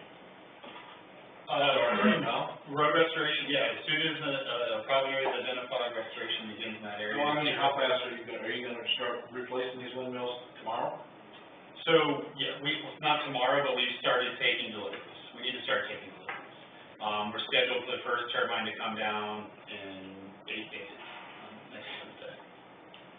So, Aaron, can we not allow that? Till the road, these gravel roads are gonna, I you know. think they were bad when they did it? I know they are. It's a disaster. They've been dumping gravel, the way I understand. And don't nothing on our excavator. No, on the turning radiuses and Yeah, stuff, building radius, correct. in the snow. I'm guessing they've been clearing the snow. I don't know exactly their means and methods, but I'm guessing they've been clearing out the snow and then dumping in gravel. And that's a good practice. It's not ideal at all, but I mean, it's better than dumping dirt in there. Oh, I A lot agree. better than that. I agree with that, but. I mean, it is a bad time of the year to be doing this stuff, period, but doesn't mean that it can't be done. Does not mean it can't be done, it's just that it would actually cost a lot more to do it in a way that's less injurious. And if I'm completely fine wearing that burden of it costing more to ensure the county roads are protected. I think that's the whole idea behind this road use agreement, is to make sure that the county is protected. and those things. Nolan we've been bouncing these copies back and forth since last week. I don't wanna speak for you, Nolan, but I think that we've come to a good common ground in what the agreement does, and it adequately protects the county, moving forward. Well, I don't think a year is long enough, given the consideration of the roads are currently lagged. There's a lot of problems. If you don't reinforce the roads, there's a lot of problems that crop up past a year, and this only covers us for a year. But it's 1 year after the final, engineer's report after completion of the project, so they actually have to do an analysis following the project, and it's a full year, which is adequate time, because it'll ensure a full free frost cycle, which is what you need. You know, And you're right, I mean, in a perfect world, you might have even longer, but it is adequate and reasonable, as long as, not from today. Not from today, I'm talking about from completion, final approval by the, final, post-construction survey of the engineer. At that point in time, it is reasonable. from a cost perspective, it's a lot cheaper to reinforce them ahead of using them rather than trying to fix what you ruin afterwards.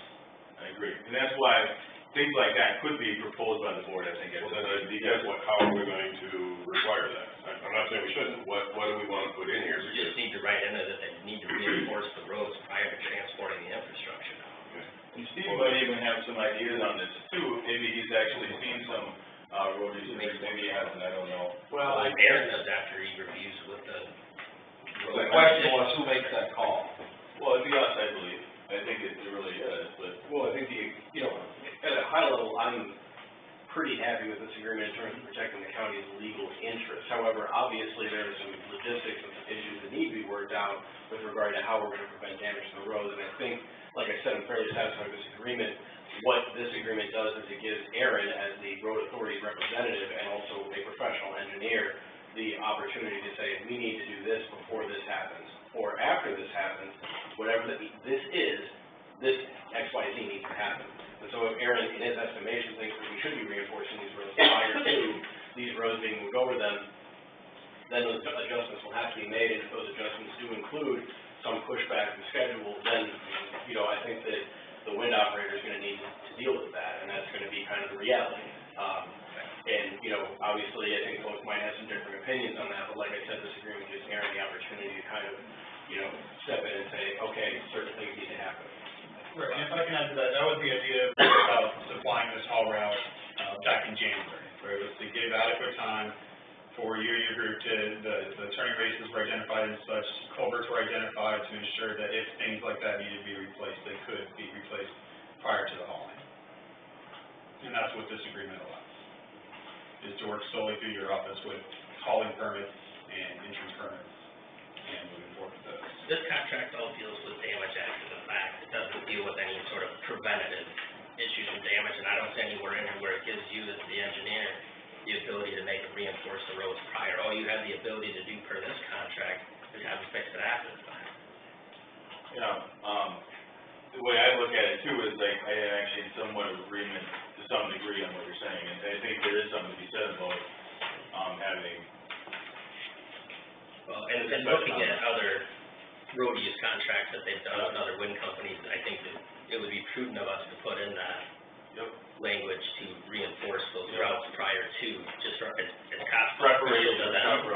Preparation of the haul route. Preparation of the haul route. It's beneficial to them from a cost standpoint, and it's beneficial to us, because it's a lot cheaper to go that route. And you can determine, the level of gravel and the materials or whatever. I even think it's more necessary because of the time of the year that we're dealing with this. We're doing it in the spring, which is not ideal for gravel roads. I don't disagree, it's not ideal for gravel roads, and I support trying to, improve them as much as possible to minimize damage. I would like to include language in this agreement, and I would like to see us move forward and act on this in saying what needs to be included, and Aaron's expertise in this is far better than what I can do to assess the road. So, to say we need to do 12 inches of calcite, I don't offer much to that part of the discussion, but I support him having the knowledge to be able to do it. The ability to do it. If they're wanting to do the investment and make the improvements, I don't want to. But I want to be able to give him the tools to make the determination that the reinforcement needs to be done. So I guess, I would like to see that language in there as we approve this today. Yeah, preparation of the road grade prior to, I'm completely in support of that. I think that, I would be either one or more Prior to C, because that talks about stabilizing corners, it'd be kind of a natural place. Yeah, Or right stick after it C. in there. we can find a good location for it, we can. And I'm content using his expertise to Yep. make sure the language covers what we need. Is everyone else? Yep.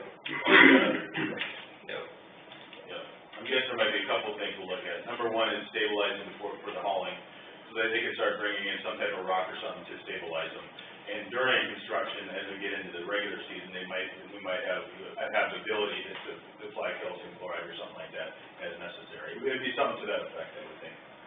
And I'm gonna have to agree with the commissioner here that I wouldn't be able to speak towards the fresh values, but you have a working relationship with my ANC team and our contractors, and I think that, look, absolutely, we've been, as I've said plenty of times, we've been a member of this community for years, we're looking to remain a member of this community, we wanna do whatever necessary to ensure that, that this is as easy as a transition as possible. With that third party that assess roads prior to start, would they be a resource to identify areas that maybe need the most stabilization, or is that? Yeah, they'll be handing over a full report, so, yeah, and this is the same company, Who decided on this engineer? It was mutually agreed between you two guys? Well, I mean, it's the same one that we used back for the C-15 site, which was mutually agreed upon. yeah, that was it WSB or was it? Westwood. Westwood, that was it. That was okay with you, Aaron? Yeah, it is. I mean, they're a professional engineering firm that does this type of. Well, it states it's gotta be mutually agreed Yeah. by third party. Yeah, I mean, yeah, it wasn't the one I called, I didn't call them and hire them, obviously. We're not paying for their services, but, yeah. Okay, so is it the board's idea here that we're going to insert a clause that says that there will be preparation of the road surface prior to commencement of hauling operations according to Aaron's discretion or the third-party engineer's report? I think it's actually my discretion, but I wanna work with them in a timely manner to address that, you know, those concerns. I think we can do that. So I would talk with him and his, Yeah, I would agree that Aaron has final say on what's best for your roads. Well, like yesterday, for instance, that road was closed, there was no notification to the county, people lived on that road couldn't get out. Yeah. And our contract that we haven't approved yet clearly states that they have to give us 2 days' notice prior to any road closings. Sure. And there was no information that I could ascertain from calling your office that you were notified that they closed the road. We got some, permits for hauling permits that we got kind of on Friday, basically, this all kind of came through. And so things were kind of. That's different than a road closure. I know. Yes, it is. Yeah. You know, people live on those roads, they need to be able to get notification that they need to make an alternate route, or they can't leave their house, or however that works out. No, I agree, because these kind of things don't make it start out well either, that's the problem too. Is there any compensation for those people that have to deal with that? I have no clue. Running up road for 6 weeks? I would think that in general, that our whole intent is actually that does not take place, and that they're taking full responsibility for everything. Considering these roads? Go ahead, I think it will, considering the way they're. Yes, it will, and that's why what we're talking about right now is pretty critical that these roads are maybe brought up to a standard to handle these very heavy loads that are going over at the worst possible time of year that could be going on. I would make a motion to approve this road use contract by adding reinforcement on the roads prior to transporting infrastructure down them.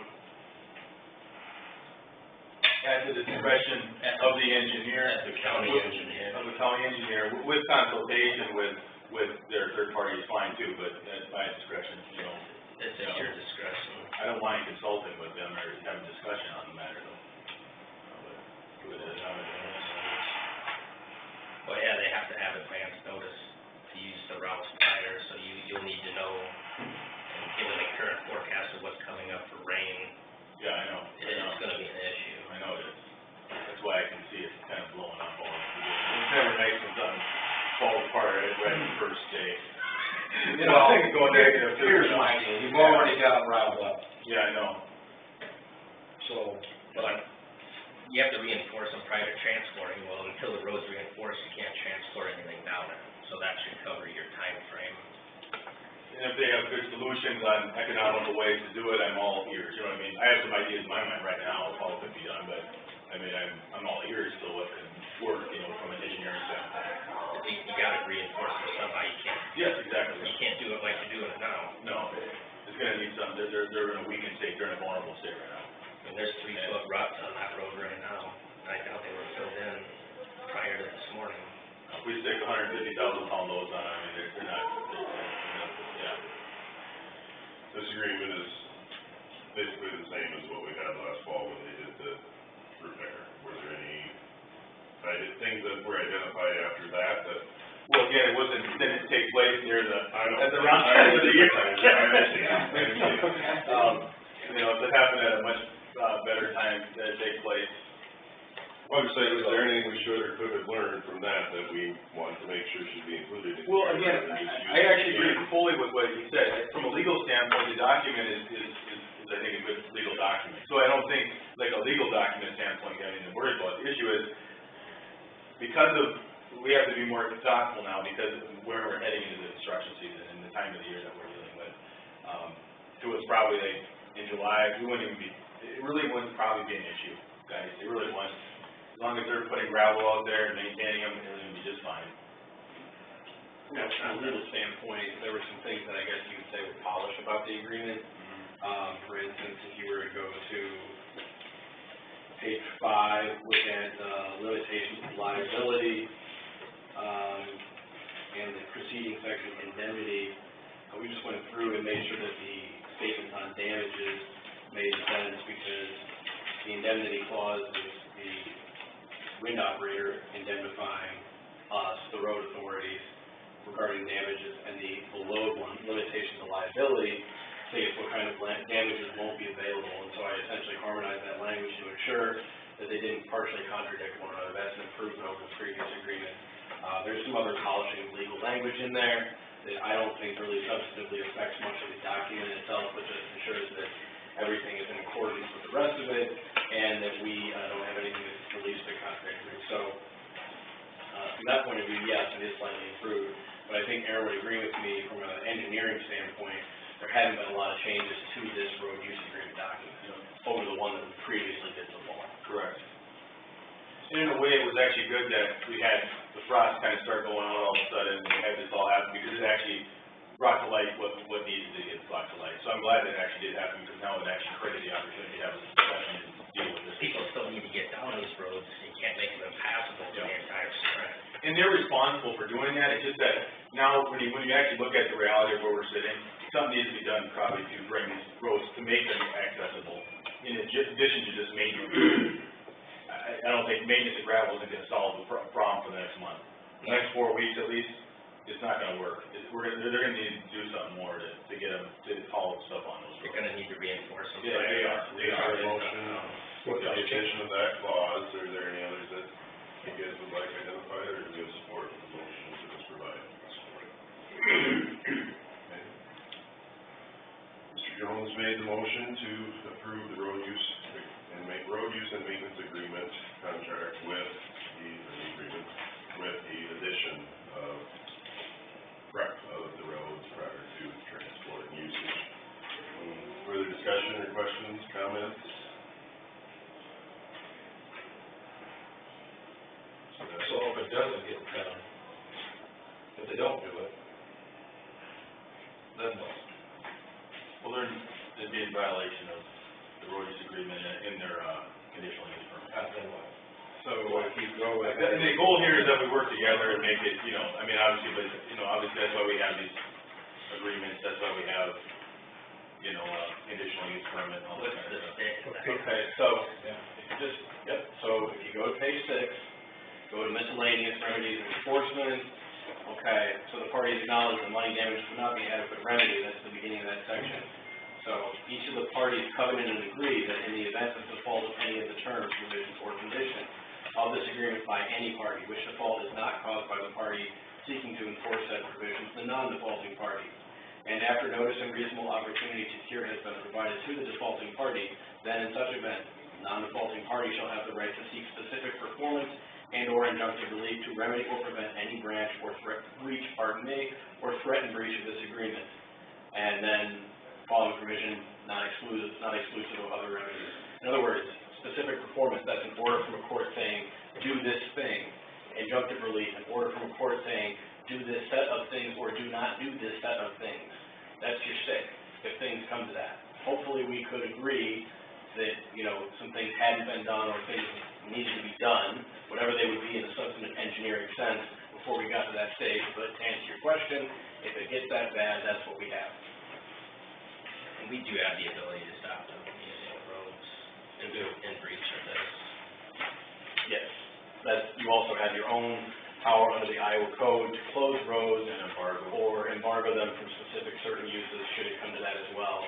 And that would be, I suppose, a quicker remedy for you to undertake. However, I think that under this agreement, if it were to come to that, enforcing your rights in court would be something that would, just to be plain, expose us to less legal risk. So that's kind of those two different sets of agreements, or powers to enforce. There's obviously some specifics to those that we don't need to get into right now, but that's kind of what you guys have, if it comes to that. The big thing is NextEra Energy's willing to do what it needs to do to reinforce the roads as in a reasonable way, to allow their equipment to go across it. That's really the gist of this. And maintaining what is already part of the agreement, keep maintained during construction. And so those are the two key things. If those things are addressed, we're sitting just fine. Obviously, if that doesn't happen, then we have problems. But those are the two big things that we're talking about here. Part of this agreement, they're already required to maintain them and do this maintenance on these things. And I talked to them, and they're getting right on it, they're doing it. But you're right, there's more that needs to be done. You know, and we were shown very clearly because of the weather we just recently had, it brought that right to the forefront. If this happened a month and a half ago, we wouldn't be talking about this because everything was, their whole grade was frozen. And so nothing would have been noticed at all. So, consideration of this motion, would you give the authority to sign this agreement when that is added? Would you please send out the language that will be included for you guys to respond to him if it's not matching up with what you're saying? I'm sorry, I just have one question for Nolan before you guys take that vote. Would this include both agreements? I didn't know if you provided the Endeavor 1 or just the Endeavor 2. Or sent it just as you guys were walking up, I assume you didn't have time to open it. Yeah, we did run off copies of that, but I think just Aaron and I have them. So the language in Endeavor 1 and 2 will be identical, including the language you just proposed, except that the bond amount will be different on the performance bond. The performance bond for Endeavor 1 will be $2.5 million, and the performance bond for Endeavor 2 will be $1.5 million. And that will be the only substantive difference whatsoever in the two agreements. And they will both include the language proposed and accepted here if you vote to accept it. What did you say the bond amount for 1 and 2, just to clarify?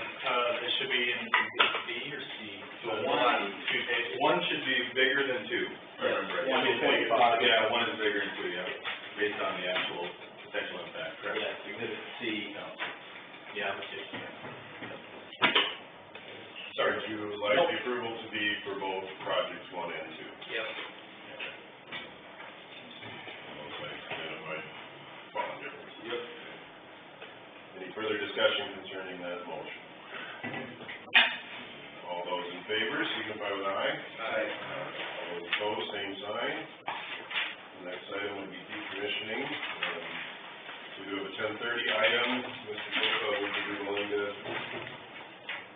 wait just a little while we'll finish the prior items? Okay. Provided us a copy of their zoning ordinance. And that blue copy you have in your hand there, Jason, is the most recent comments from legal counsel from NextEra. That just came right when that's why we were print out this stuff, so it's a little bit late. Yeah, and if I could add on top of that, we kind of got the language early this morning. It's actually been pretty impressive, the amount of attorney reviews on it. We're about something in 2 hours. But I still do need to pass it by, my engineering and construction folks, just because I want a little clarity on some of the items and how they will do that to make sure that I'm answering the board's needs. So at this time, we're not asking for the recommendation on this. We're just, providing for review and comment. And if we'd like to see any additional language added or any clarification on anything, I'm more than willing to take anything back to my guys and get some questions answered. So we're just gonna do kind of an informational Q&A on this. Well, I mean, if you guys are completely satisfied with the language, you're more than welcome to approve it. I have to take it back to my guys, all my approvals weren't done, so I wouldn't be able to execute on my side. But that being said, if there were no changes and no one Should we maybe wait for him to get everything done? I would like to have something considered to be added as far as the identifying of discontinuation and decommissioning requirements. If it states if it doesn't produce energy for 1 year, then it's discontinued and then decommissioning should begin. I would like to tie it to valuation and taxable valuation at some point. If the example we have is the one that burns up, if it's standing there unrepaired, I don't see why it should be reduced in valuation. If their intent is to bring it back online, I would like to see them do that sooner rather than later. And if the valuation drops, I don't think there's incentive to do that. So that's language, and I talked with Steve about it some, I would like to see added that tied to the 1 year mark, that with valuation doesn't drop until decommissioning is complete at that point. I don't know exactly how that would be worded or what, but that's the gist of what I'd like to see included in there. I think it's reasonable, and I would be in agreement with that. Okay. I would like us to take some informal action on it, or an action on it, you know, with what Steve Holmgren provided us, and in reference to what, I guess, their attorney submitted to us, but especially what Steve submitted. I need a little clarification on a couple of things. And first, yep, absolutely. Get to that point. So if I'm reading this right, when you decommission it, you're only gonna take the head off and just leave the sticks until the whole site has been deemed to not be functional? what do you mean by like the towers? Yeah, because it says here that you're only taking the turbine down, you're not taking the support structure, you're just taking the top off. What section are you referring to? The decommissioning project for equipment other than the turbines will not be required until the discontinued date of the last turbine to produce energy. So you're just gonna remove the turbine head. I'm sorry, what page are you on? Page 1. Page 1, oh, there at the bottom then? Yeah. So this language was actually provided by Steve, and I can chat through it, but I think he would be more inclined to, discuss what the intention was. That's kind of how it reads, is that you'll take the turbine head out, but until the rest of the whole thing is determined not to be running, then you'll go around and take all the sticks out. Do the site restoration the same? Yeah. That's a long time for a bunch of empty sticks with no heads on them, you're sitting up there.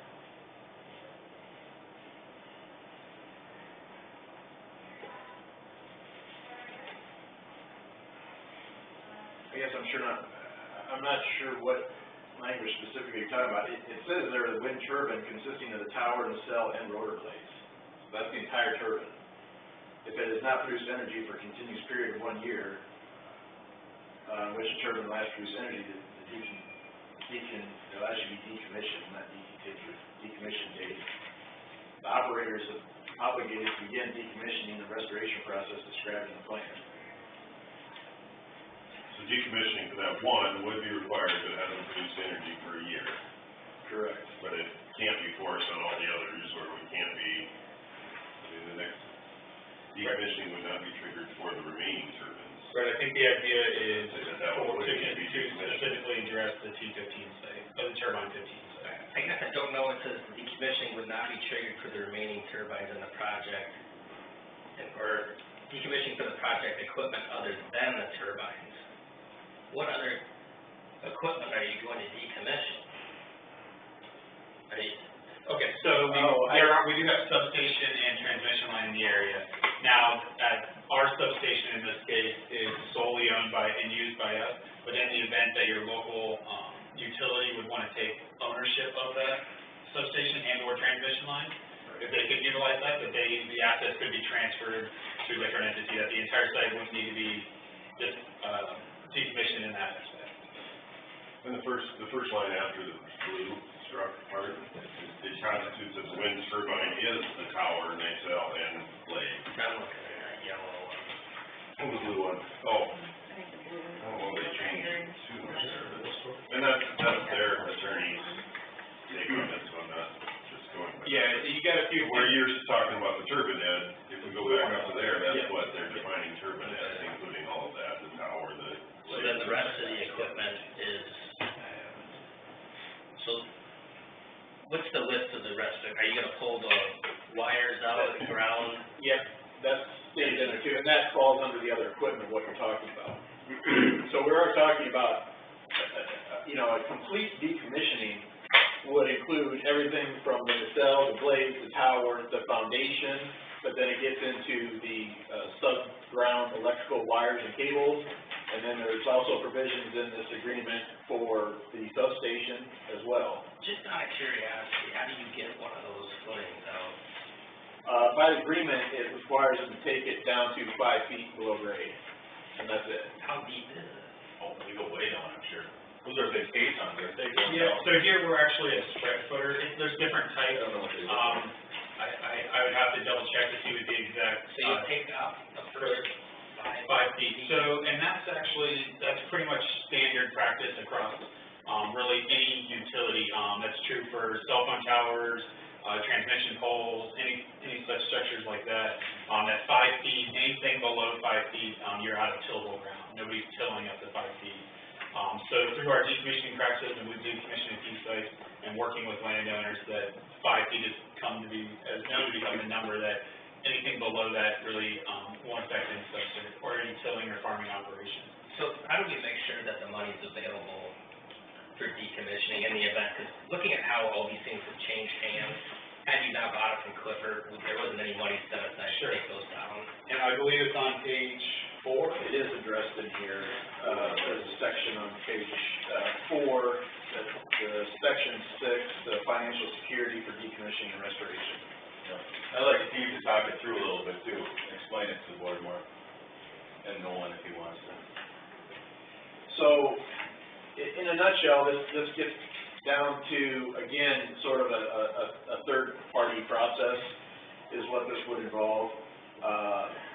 So the county, in working with the county's engineer, would have an opportunity to define cost, and then the operator would have an opportunity to define cost, and then the both of them would agree to work with a professional engineer, which would come up with a third valuation of the cost.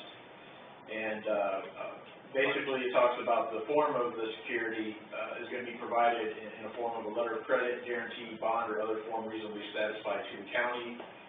And it says on the 17th anniversary, the operation date of the project. Why would you wait 17 years before you offer the money to do that? The reason for that is because, and I've seen this on multiple decommissioning plans, I've seen it range anywhere from, I haven't seen it much less than 15 years, I've seen it up to 20 years, and I saw one example that was 24 years.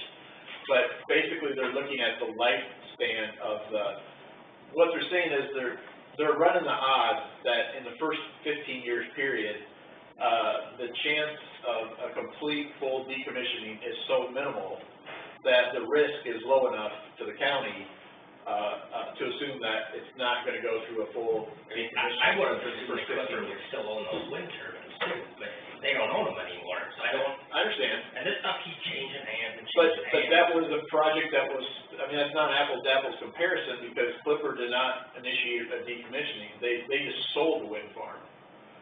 So it has nothing really to do with But had ownership. they still owned it, it's whoever owns the turbines at the time that's responsible for the decommissioning plan. Correct. And if you keep swapping all these companies around and you don't find someone to buy it the next go around and you just decide to close out the LLC prior to the 17th year, there's no way to get the money to take those things down. Well, it says there's a transfer of decommissioning responsibility section. So That's if you get it sold and the company's still viable. You can't get blood from a stone. Right. So to address that, Section 7 does talk about transfer of responsibility, but I guess that's, you know, I brought this as a proposal to the county, and this is obviously a subject to county's review and recommendation, so, you know, when developing this, 17 years. What's that? How close are we to the 17 years? Site was originally commissioned in 2008, so we're at 10 years now, 11. 6, 7 years from now. And they're proposing all new. Right, and if I can add, if I can shed a little light, just from our outlook on it, it would be similar to buying a brand new combine, which is like the work we're doing here today, right? Investing funds millions in new equipment, and then that farmer's shop closing up and just that brand new piece of equipment sitting on the field. The value's still there, right? I mean, at this point, it's just like with Clipper, if NextEra were to go under, another company would come in and see the value here, right? Understand this is an operating asset that has value, and we can take ownership of that value. What I think this agreement does protect now, though, is that in this case where Clipper and NextEra transacted, now that this agreement would run with the project, so that you wouldn't be in that case again, or in that situation again, where if NextEra were to go under, there would be no decommissioning language in place. So does the project mean from when Clipper started or from when you started? I'm willing to view this as when Clipper started. And that's what it means, correct, Steve? Yeah, from the original date. The original date. Because that was, we amended our current CUP. Should language be put in there, like, is it time of the year or something, or like, what year, I mean, or? Well, the way it's stated, it says 17th anniversary of the operation date of the project. If you want me to add in the word original, or, I understand, well, I think that. I don't know, no, it's more clear. Safer, I think that, It adds something like I think that's pretty established what day the first turbine came online. Right. You know, and at the end of the day, you know, Ed, is there any 100% guarantee we can provide, or they can provide, or anybody can provide that's ironclad that the county will never get shortchanged on its taxable value or other funds if NextEra goes under? No, there's not. But there's a lot of reasonable protections that are in place. It runs with the successor and interest if they sell it. If NextEra goes under, then we can make a claim against the existing wind turbines. Yes, there is a chance that NextEra could go bankrupt, and in such a way, in a close down, not a reorganization bankruptcy, where all their assets would be sold to creditors, et cetera, we would still be able to make claims against it. Will we recoup all the value? Probably not, but there's really nothing we can do to provide 100% assurance in those 7 years that will never happen, because that's dependent on the business future of this company with whom we're partnering. But we could have them bond earlier than 17 years. You could, but how would you know the amount of that? It would just be a guess based on current valuations. I mean, if you did it at 15 instead of 17, it's still a guess at 17, it's still a guess at 15. You know, and if the board wants it to be 15 years, I think that's something we could probably take back to NextEra and say that provides us more reasonable protection. If you make it 15 years, then that's just 5 years. And like, you know, was described over here by NextEra, look, at the end of the day, they're investing millions of dollars. The chances that they abandon this project or leave it are substantially nil. And if they, as a company, go under, then like I said, we have the same remedies that we just described. And if you want to make it 15, then hey, I think that's not a bad idea. What's the decommissioning agreement with the landowner? Do you have something with them? It's going to be very similar to what you see there on the page 4 about reclamation. Really, the landowner's property is more based around what we need to get individual improvements off their property. So is there a time frame if you abandon it that you'd have to have it done? You know, I'd have to look back at it. I don't think so. Because there's some different obligations to the landowners than there would be, and I don't know if some of this stuff is already covered in the landowner's agreement. So don't you think requiring the taxable valuation to remain until it's completely decommissioned, kind of address that as well? In a roundabout way? Yeah, but I don't know if there's some overlapping things, if there's special requirements the landowner has as far as having to take that thing down. Yes, so the landowner would contradict what we're looking at. It would not contradict what you're looking at. It would more or less pull up alongside, just adding more protection for the landowner, and the county in that case as well. Would that be something you could send out on the review to see what that plan looks like? I mean, I'll take a look at it, but you have to remember that I'm the county's lawyer, and that those are agreements between private landowners and this company. I'm happy to look at it to make sure that it doesn't conflict and I'm just looking jeopardizing our interest. That's what I'm, you know, looking to have you look at. I'll take a look at it to make sure. If there's anything conflicting between the two agreements. Yeah, and just thinking off the top of my head, this is gonna be more restrictive, and this is gonna put more protection in place for the county as a whole than the landowner has. I would think so. So, I think there's enough here to see some modified drafts and include this new language, to hold off and getting final approval, or do you want to consider it with? I would wait since he hasn't gotten final approval. Yeah, and if I could, I'd like to just put it back on your agenda in 2 weeks. Yep. And I'll come right back. I make a motion to table it. Okay. The only thing I was bringing up, which I could be wrong on this too, is, the only reason why I was bringing up this, the date and all this stuff is, you know, at some point, somebody has to take action on this and make it happen. And so that's why I'm getting at like the year or when this actually takes place, because I just don't want it to get lost, you know?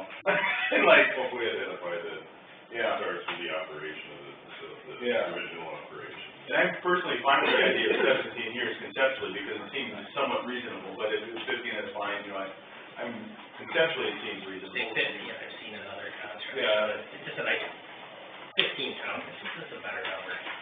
Just a legal question here, I guess, do they have the authority to move on the project at all before this is finally approved? I believe so. I believe that. Because I thought the action last week was based upon these two items. It is contingent to their conditional use permit. Yeah, this doesn't slow down. I don't see that. Look, and we're gonna work in good faith, you know, we wanna get this agreement in place. We're looking at, we were hoping to have it done today, you know, unfortunately, it was just passing agreements back and forth between attorneys. It's nobody's fault. It was just, and you guys didn't have adequate time to review yourselves, so let's, as long as everybody, I'll come back in 2 weeks and, I'll have that information to Nolan for review. I think we can come to an agreement. I think it's a good idea to give you some more time, so, yeah. All right, we had a motion to table this item until our next meeting. Mr. Dolan, support from Mr. Helmers. Any further discussion? All those in favor of tabling it, signify with aye.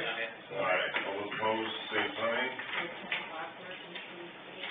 Jeff? Okay, switch down to the clock. Okay. I'd like to thank the board for their time again. All right, thank you for your patience, Mr. Schultz. Dragging that out. We did have identified items review and approve. Plan inspect for Tyler after paving project. Okay, thank you. Thank you for, thanks, Tom. I'll be right back. Wayne can get you started on the plans. I'm gonna make some printouts of a couple things for Howard.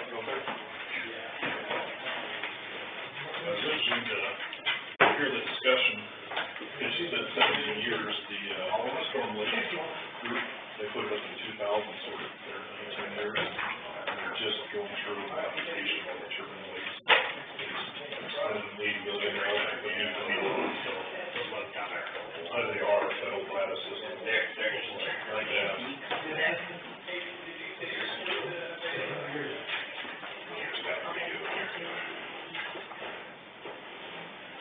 I agree.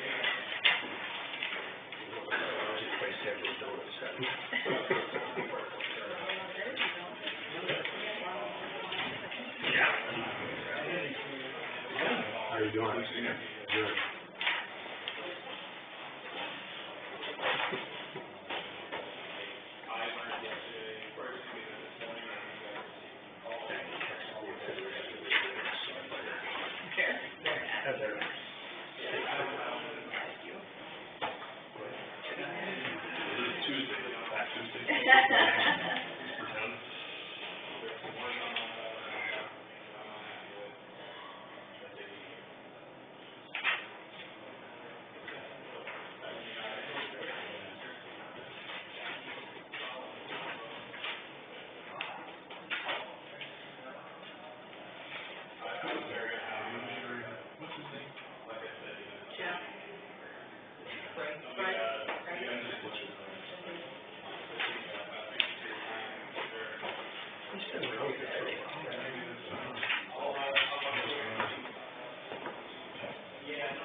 Project where it's at, so this is the plans submitted, got approval from the permit side of DOT.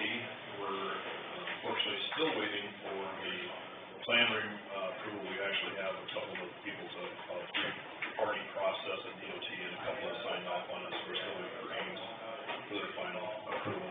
That's what's required for the right. Yeah. Obviously, we don't wanna go too far without that. They gave some initial review to help things along quite a while back. We sent plans in, and they had very few remarks or questions about it. Really, it's very small, kind of quite loose. But we still go through the final review process. So the plans are sitting in front of you. There is a total of 44 sheets. They range from the information just about where it's at as you start in the beginning of the project. Beginning of plans, it shows locations, general narrative of the process. Because we have split this in two, making sure they understand that they don't have to do any of the groundwork.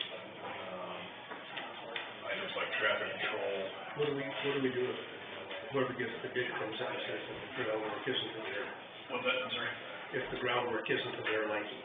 Oh, they're really, what we're going to be doing is tying it to a certain grade level. If we can't, if there's problems with it, prior to releasing the contractor, we'll have them fix those items. So essentially what we'll do is, once they're done grading and placing the rock on, which is, we have two systems for rock. One goes on as base material, and then a smaller amount run underneath the paving. So the contractor right now is not responsible for the last layer of rock, they're responsible for the first layer. We'll be able to see if there's problems with that paving grade before they leave, and also elevation-wise, so if there's a problem, either one, we can have them corrected before they leave. That is always one of those things you worry about, for the fact that it's nice when I have one contractor, because then he's responsible for everything. So there's a coordination issue, but I don't see a big issue because we still have this contractor here and the rest of that. That's how that spec was written too, to make sure that they complete it to our satisfaction before leaving. So don't think that's going to be an issue. But if there is, we can address it. They've been really good to work with, so quality-wise, it's not an issue with them. So yeah, the plans go from kind of the basic stuff, is making sure the contractor knows where it's at. We've notified them that there's coordinating with your asphalt projects in the south as far as things like traffic control, those items. Pages 6, 7, 8, 9, and 10 actually kind of get into the really the beginning of what we're going to be telling the contractor to put down as far as material, what we expect them to do with that material, how it's shaped. Because you want to have concrete and asphalt bid. If you look at page 6, this is essentially they will bid, a concrete contractor will bid everything shown here. It's also basically mirrored in the specifications. So they have all the items they're responsible for doing, and you can see that we have an alternate 1, which is the 24-foot wide concrete, and that leaves you with 6-foot gravel shoulders. Alternate 2 is a 28-foot wide concrete, and that leaves you with 4-foot shoulders. So that is what your concrete contractor will bid on, and that is reflected in the proposal too. You can see the divisions 1 and 2, we split this out as far as what's being applicable to RISE and what's RISE and local mix is division 1, gets us down to CFE. Driveway and south of CFE driveway is all division 2, which is just for proposal. You turn that page, you have the cross sections, and these will look very similar to the asphalt, just shows the depth of different material. Here we've got an 8-inch, predominantly 8-inch concrete paving section, and a 4-inch granular special backbone. Where you see that cross hatch, the deep cross hatch, that is your earth mover. He's doing everything south, below that. Above that, the smaller cross hatch and of course your shading is all paved. So kind of delineation of the process between the two contractors. Then you can see the first one, the top one is a 24-foot wide, the bottom is 28-foot wide. Just stop me if you have questions as we go along. Turning to sheet 8, this one is your, as we call it, we used to call it asphalt, now we call it HMA. So what this is the asphalt contractors will bid everything here. commonality is that base bid items, either or. And it's the same thing for concrete, the same thing for asphalt. So the base bid items are no change between the two processes. So you see now we have an alternate 3, which is a 24-foot wide, HMA asphalt paving, and then an alternate 4 with a 28-foot wide. And again, 24-foot wide has the 6-foot shoulders, 28-foot has the 4-foot shoulders. One thing to look, and this reflects on each of these alternates, if you look at within the alternate 3, you can see distinctly that we have highlighted or broken out the turn lane. That was one of your requests too. Your request was to make sure we had asphalt and concrete, and you wanted to know what the turn lane would cost you. So we have it broken out. Items 4, 5, and 6 are the turn lanes. So you can take a look at that cost and be able to be educated about what you're paying for the turn lanes. Turning to sheet 9, again, this is very similar to the previous sheet. Now it has the different depth of asphalt. If you look right underneath the top, which says 24-foot, top cross section says 24-foot paved section, paved surface. Kind of lower your eyes to the bottom and the right, you start seeing a bunch of arrows there. That's the surfacing depths. We have 3 different surfaces that we put in for asphalt, base, intermediate, and the surface course.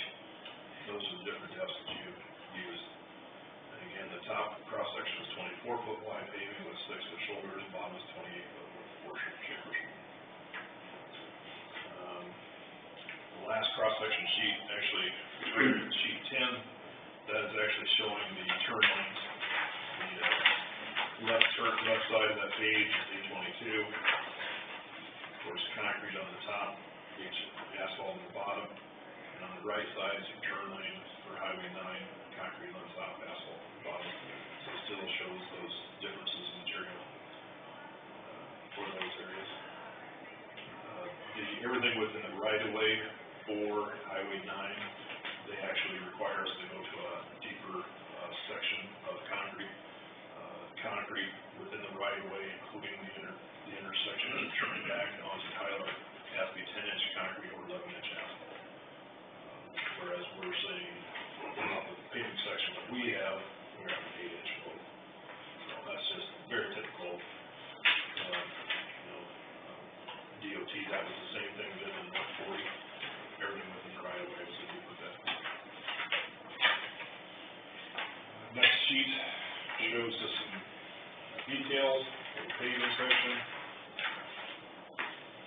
Sheet 12 shows the control section, control plan for survey work. Figure 13. And then from there on, you start getting into the actual plan and profiles of the project itself. So you can start with sheet 14, and because it's on the south mile, that's A22, 170th on the left side there. We start from usually typically south to the north, which puts you Division 2 rather than Division 1, so it's a little odd. But you go through Division 2 until you get to 160th, or a little north of 160th, as you flip your pages. You go to page 25, right there. What is that? Division 1. 25 that shows you the division point between Division 1 and 2, and then of course the CFE's driveway projected layout of that driveway. Of course, that's what the DOT said they helped work with you on down to that point from the north. So now, as you continue your sheets, you look at 26 and all the other ones, and now into Division 1. It shows all the material that we put in as far as pipe work, drain tile. Those are done already, and they are called out as existing, so there's no worry that the contractor's going to bid them. There's no bid items for them, but we want to let them know where they're at, so they know what to expect. If they don't hit it, we'll break it. Not that they never do that. You said that. Base 34 and on are now the actual turn lanes. 34, we're starting at very west end of Highway 9. That's that little gravel drive into those, I can't remember whose property it is, those 2 grain bins that are sitting there.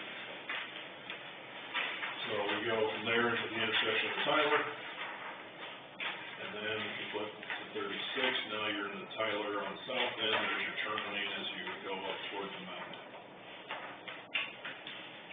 And after that, we get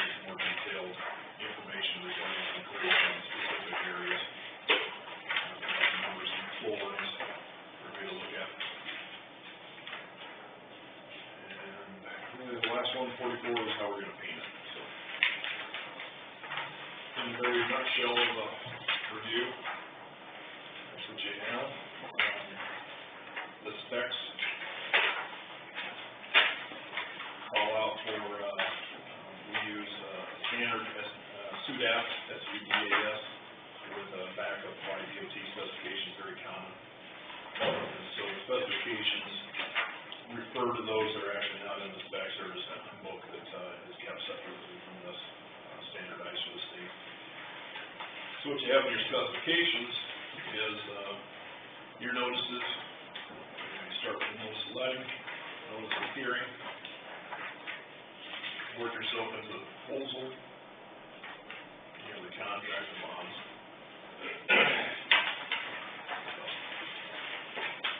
If you were to, take in the specs themselves, you go to, it's kind of, pretty hard to dig through, but you go to 120.0120-1. That is the beginning of actually where the contractor will fill in his prices. That's the proposal, of course. It'll look very similar, to those larger sheets and the plans. If you look at one, it's -1, it's called base bid. You turn to page -2, and there's your alternates, so very parallel with what we show on our plan. And then at the, very last sheet is their -3, you should say, is actually where they add them all up. The contractor can bid, will be required to bid, all of 1 and 2, all of 3 and 4, or all of everything. So they bid all of concrete, all of asphalt, or both. There's a few contractors that do both, very limited. One item, that is shown, and I'll just briefly discuss that, is, one thing we worked on with Aaron and the asphalt people. If you look on -2, 120-2, if you look below number 3 and 4, there is, and those numbers aren't quite refined, we have to solidify those yet. But I've put kind of numbers in their placeholders, so roughly those items. We're telling the contractor that what we expect to see from alternate 1, which is the 24-foot wide concrete, compared to alternate 3, which is the 24-foot wide asphalt, we would expect to have roughly $90,000 difference. That number, like I said, it's not. It could change, so that could change, but we're fine tuning that. Yeah, that's a good placeholder for now, but it might be more. Yeah, it might be more. Aaron was reviewing whether we wanted to change that up a little bit, so right now, obviously, the DOT doesn't care about those numbers, to tell you the truth, that's just because right before we send them. What we're saying is, we're willing to spend, however you want to look at it, you're willing to spend $90,000 more, or you're willing to save $90,000 between the concrete and the asphalt, if that number stays. It could be 100, it could be 80, whatever that number becomes. So it's giving the contractor, the asphalt and paver, the ability to look and say, to be competitive, I've got to try to hit this mark. Because what that does is that evaluates the life expectancy of an asphalt asphalt paving versus a concrete paving over, I think, roughly 40 years, let's call it, the lifespan of the paving. And using software and some spreadsheets, that's what we're determining is what you can save by having one versus the other. So it's basically saying to give that preference, or give it, basically making it apples to apples. Because if you were to bid asphalt and bid concrete, we know that asphalt 99% of the time will be a little less. There's only been one time when I've been bidding, bids I took over the years where concrete was less than asphalt. That was when we had this huge spikes in the oil. It was a small project. But otherwise, you always get a smaller asphalt bid. But that also means you have to understand asphalt doesn't have life expectancy of concrete. It takes more maintenance, and we discussed that before. So that's how we're quantifying it. Those numbers will give you the ability to, point blank, discriminate between one and the other, but discriminate on a way that they understand. It allows you the ability to say, yes, this is why we're taking it, and it allows you to say, this is why we're selecting this concrete versus the other. So, sometimes with the asphalt versus concrete, there's a lot of, can be very bad blood, very bidding, and it becomes, if you're in the wrong town, it truly has been a political issue where asphalt people will be very strong in the town, have connections, and it's just a political item. So we don't want that. We want to have math discriminates equally among everybody, and that's what we want. That's the way it the process they actually have an actual spreadsheet that was developed by the FHWA, you know, and these type of things to do this. And actually what it takes into account, the one thing it allows for maintenance costs, the things that affect the bid differential are maintenance costs, and, making different treatments that we do, rehabilitation treatments. That's what affects that bid differential. Believe it or not, the cost of the actual project does not, so that's the way it's designed, that's the way it's set up. But we'll look at that carefully and be thoughtful to protect the county too, because obviously we want it to be fair. In the end though, basically concrete has an advantage, because we would be selecting to award it at a higher price versus, asphalt, that's the way it would work. And it gives those contractors really a target to shoot at. If you bid them both, they'll probably be, and I have this, they'll call me and say, what's the difference to get the project? And if you don't have something like this, you really can't say, unless this board were to say, okay, it's gotta be X dollars, which this is really saying. A lot of times I'll have asphalt people either say, I'm not bidding it, or out the other way, saying, the concrete people will say, hey, I'm bidding against asphalt, I'm never gonna win. Asphalt's gonna be cheaper, so why bid? You don't wanna have that, you wanna have as many bids both as you can. So that's really what we're gonna try and protect you guys. Later down here, you've got discuss, consider contract with pallet materials for special backfill materials. Yes. Is that reflected in here somewhere, or? Not, that's what we're gonna talk about, yep. Yeah, now the one thing Really is, ain't a big deal, but yes. with the placement of the shoulder material, you bought that material, or have Reno system, I'm not sure exactly, but that is so that the contractor will haul in place. He doesn't buy it, so he's using material. So now, what Aaron has, and we've discussed, is that Hallett do the same thing with a special subgrade. And maybe the shoulder, I was talking to Chad Ripley about this, and so that's why I wanted to bring it up, because I learned about some other material they had access to in Fostoria, which is about 24 miles away, that I think might be in our interest to address. And I also got favorable terms from him, at least over the phone. Have you discussed this with him, and would you concur that? Yeah, the material itself is very good material. Crushed milled asphalt, maybe the gradation that Aaron has, found out about, is a real good material. You know, there's, the worst case with asphalt, I've told Aaron this, is that on a hot day, when you go to place it, it actually then starts to set up like an asphalt. And it can become a little bit slabby, and it can become a little bit hard to work. But that's probably it's not a huge issue. But as far as material being placed, it's a good material. Typically, you don't have that, luxury of finding that material. Crushed concrete or crushed asphalt is actually my preference for that material, is that usually you don't get that, you know. For shoulder, it's wonderful, because truly, the only thing you're missing is a little bit of oil, and essentially have an asphalt shoulder. You know, that, with heat, that thing sits up wonderful. You get it graded and it sits up great. So the shoulder's wonderful, but we're both thinking there might be a little extra cost in doing that. You know, cost is a factor, so Aaron and I have talked about that, is that, how you wanna approach it, Aaron, and I take all your steam, but approaching it in purchase or offers purchase, or some type of, ability to, back out if, let's step back here. A contractor will sometimes have material and have a source supplier he's real comfortable in using. He loves it, he'll maybe even pay a little extra just to keep using the material. It's just personal preference.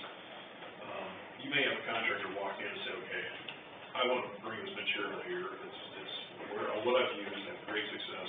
I'm hauling it and placing it. I'd rather use that. It might come out cheaper than having the material trucked in from a second source like Hallett and brought over.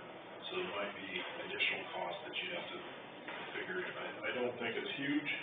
You know, we were just roughing some numbers together. I think we're talking possibly maybe what, 30,000, 40,000 extra. It might be, You don't know exactly till we get the bids, but it's also a very good material. At least it meets all the gradations, so there's no problem using it. And so for a shoulder, it's great. But that drop in the bucket when you look at it and want to spend your money, but 30,000 on $1.5 million project is not a lot. So something to be be cognizant of, but we talked about it, we don't wanna see you get stuck with extra material. If you have somebody come in and say, I've got a source that I can beat that price, I'd rather use it because it's, you know, what I've used for 20 years, you know, those consortia here, and I have bad luck with asphalt or something. You don't want to get yourself stuck in a supplier situation. So I think just as long as you can purchase it in which you can say, hey, the actual purchase will take place after the bid, because you can come in and have somebody say, I'll tell you what, I can save you $40,000 if I can use mine. And then at least you can, If we're going to bid with the knowledge that we've got this and don't need it, how do they know that we're put it in there because they want to or they always use it? Yes, they would be required to bid on what we give them. Well, usually the process is they come in and they'll supply these numbers, and sometimes, once in a while, you have a contractor write it to the market. A lot of times you have a contractor pull us off the side and say, hey, I can save $50,000. You know, just one of those informal things. You have to work with your lowest responsive bidder. And you can do valued engineering where they can come up with not just that, but maybe some other ideas and say, hey, if we could do this a little bit different, and that could be one of those items where they can say, if I can use my supplier, I can save you some money. And at that point, then you can say, yes, Hallett, it's worth it, or we're not saving any money, or it's, you know, you can evaluate it at that point. So it's really after you get the bids in. So as long as your structure, as far as your offer and acceptance of Hallett's material, gives you a little bit of leeway, so maybe you aren't buying it all up front, maybe you have to give more earnest money to hold it, I don't know, that's Aaron's thing, is working on that. I talked to, Chad and, Cassie. I got started to do that, but is there any action we would need to take on that review of the plan and specs? That is one item. Or are we waiting for? It's a couple ways to do it, yeah. It's, we need their blessing. You make it subject to, but we still need you to set a date, so, You know, because from what I'm hearing of the Hallett portion is it would remain in its plan and specs even if we did consider using it. yes, I think if you go with the Hallett, it'd be in the specs, yeah. We would include it, and that's why we could discuss that before we weigh in on the plan if you want to, because in a way that would be, valuable. Because we would actually update our plans to reflect this material. And let me go and explain my thoughts on this matter. If we're gonna meet if we're gonna meet the true specification requirements of special backfill or better, that material is this is probably the cheapest material we're gonna find. Not only that, it's probably one of the best materials we could ever get for our sub-base material. In fact, that is the only stuff around like it. I mean, there is no, they don't have, it's rare that we're gonna have access to those millings. He's offering for $10 a ton, and that's loading and weighing too. So really, you're talking about something about $8.50 a ton, and this is 100% crushed millings, which is probably one of the best products you could ever get. And that stuff, if it was actually getting used in mix, it could be closer to the high 20s per ton. The oil value in that, you know, the actual value of that potentially as wrap and mix because of that asphalt cement in it. The other thing about it too is, and this is where the additional cost, so when I look at the sub-base, to me, there is no really cost impact, because in real life, when they provide the product, it's probably gonna be about the same price anyways, no matter what you bid, for the area that goes underneath that pavement. The other benefit you're gonna have when they put that down the grade and they pack that thing, it's gonna take trucks going down that thing without running it up and damaging that subgrade. It's gonna be hard as can be, that subgrade, that cap that you put on there. The other thing, which is very beneficial to the paving operation when they come in to pave, because when they're having loaded trucks going down that, it's gonna make a big difference. The other thing that you have a huge advantage of from a maintenance standpoint long term, especially as we look at potentially reducing the width of the road down to 24 foot, if we use that material for the shouldering material, 100% up, we basically have a paved shoulder at like 1/3 or 1/4 the cost of paving it. So I mean, it's like a lot. Actually, I can do the math here, but let's look at this in what it actually would cost. So here's what it would cost: $10 a ton loaded, weighed, at the location. You're gonna have about $5 trucking to get it that 24 miles to Ocheyedan, and you're gonna probably have around $3 placed and compacted, installed. So you're looking at about $18 a ton. Hot mix asphalt's gonna be about 65 to $70 a ton installed. You know what I mean, the actual hot mix, if you paved it. So, in the end, if you did that, you would have one of the most robust shoulders that you could ever have. There's nothing that can compare to, even a crushed limestone or something isn't gonna perform like this stuff. It's gonna be like pavement, literally. Big, wonderful shoulder material. Yeah, I mean, it would be, and we have the ability now too with our project to maintain those shoulders with some millings too that we're generating off our project. So we'll have some, product to maintain it too throughout the life of it. But it'll be probably the most robust shoulders you could ever buy. And I could never imagine getting it any cheaper than that. And honestly, I don't think you can get anything else trucked in that price, even if it's quartzite or anything else. The only thing that can compete is Class C gravel in our county. That you might get for like $12 a ton installed. Or, you know what I mean? That's the only thing that can compete against it. And for cost, just to make sure we're cognizant of the price and cost, what we did was we allowed the special subgrade to be about four different gradations, which means 4 different styles of gravel or crushed material. So we kind of open that up so we get the best bid that way. And this just really adds a fifth one, so to speak, but if that replaces it, that's something to do, essentially. Now, he said that he'd be fine with me marking up the agreement and giving us time so that after the bidding, we still have time to finalize the decision. So we have a great opportunity. We don't have to formally sign that contract and agree to it. And he's giving us a gentleman's agreement that, yeah, if I send him something back, he's okay with it. So worst case is that we'd have to modify the plans. Exactly. To reflect that, show the location of the stockpile is, tell them what they have to do to bring it over, the responsibility is. They'll bid on that, and then if somebody comes in with somebody that does it one separate, it would just be truly value engineering we could discuss. And like I said, maybe it has no cost difference, maybe you find somebody, you'd be able to explore that before you solidify that purchase. Within a couple of weeks after the bid, you'd have some latitude to go pursue those endeavors if we needed to, based on the actual bid amount and the cost of the project. But I'm actually supportive of it. I think it's well worth the investment based on the size of this project and the value of that road. I think it's the right investment. I do. I mean, we'll learn through the contractors I've spoken to so far have been, they've been fine with it. If I got feedback from contractors that said, like, I don't want to work with that material or something, then I might change my mind, but I have not gotten that. In fact, if anything, I've gotten the exact opposite. That as long as you put down a fresh material, that's we're gonna feel very good about that, it just costs money. That's what it comes right down to. And this is probably the cheapest stuff you're gonna get. So I would recommend that we pursue this and update it in the plan and go for it, because I think it is gonna work out fine. But we still have the ability to back out and change course without owning that material.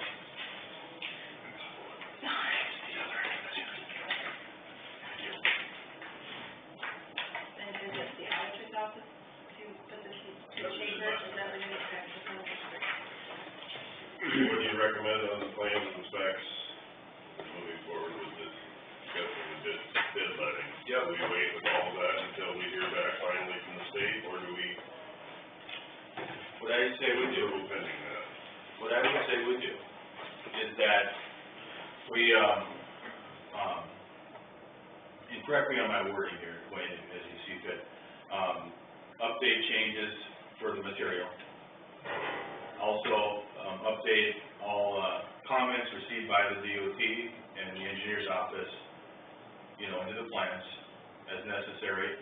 Approve the plans based on those conditions as well as final concurrence from the DOT. And then allow for at least 2.5 weeks of letting prior to receiving concurrence and having everything updated. Actually, I'm trying to think. But in other words, we're gonna need about 2.5 weeks or more from the time we receive final notice letter saying we're good to go, we got the funding, and everything's been updated in the plans, and they're ready to go out. At that point, we need 2.5 weeks of advertisement minimum.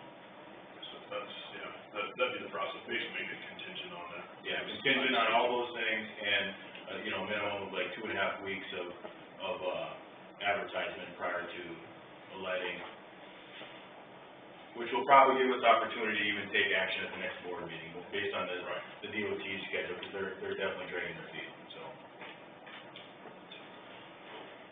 But at the same point, it'd be nice to have some action, because we could start moving forward once we get concurrence and get things going quicker, you know, they actually get it out, maybe shave off a few days or so. Yeah, because then what we would do is, once we know that, we can get items out to the contractors right away. Well, I'm confused, and, what is the action at the next meeting then, if we're not? We might not need any if we actually take probably action here, is the way I would think about it. Except that I would just keep the board informed. Like, you would get the letter, notifying it.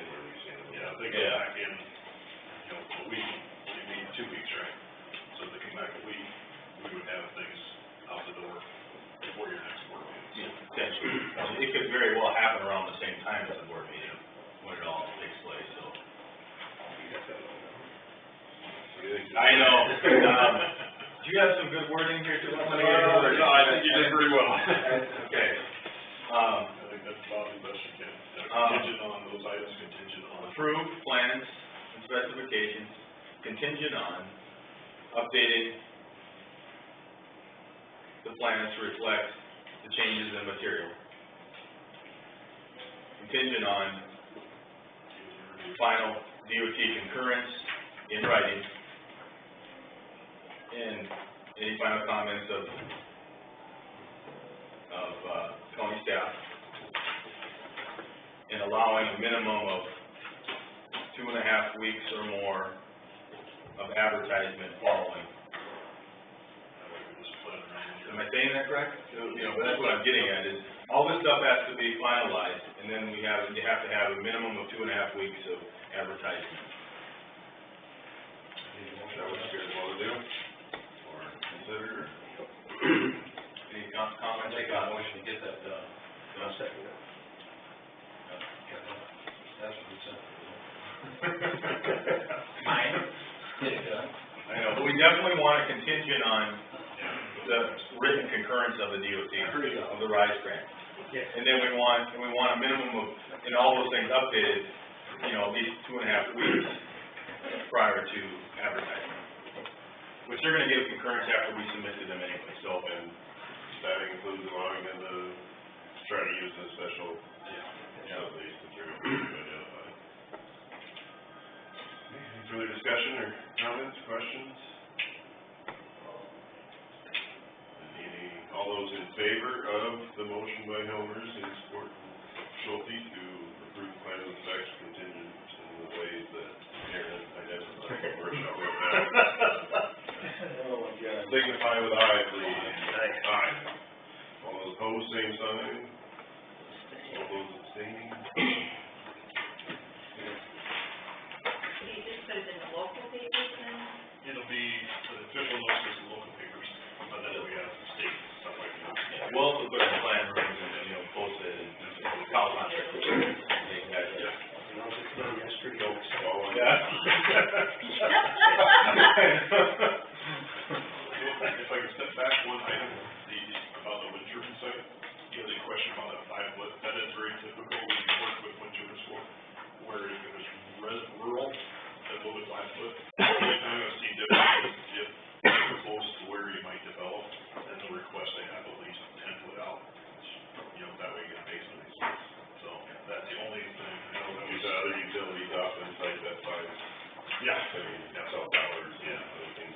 And the only thing that's approaching that is the water line could be like 6 feet deep, so that's the only thing that could potentially, you know, defrost if they try to, you know. that's why, if you know you're somewhere close to the development, take it off, because you, or take it to 10 feet, that way your sewer and water typically won't have an issue with that. Thanks. All right, everybody.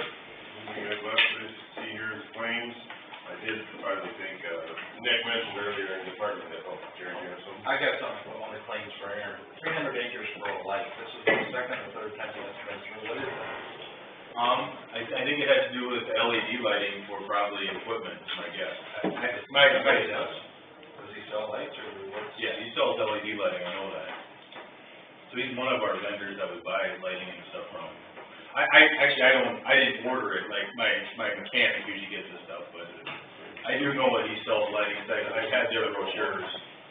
It's probably updated LED lighting for equipment, is what it is, or a truck. What a name for a company. Sure, it's safety lighting, so it's probably flashing lights, things like that, that's what it is.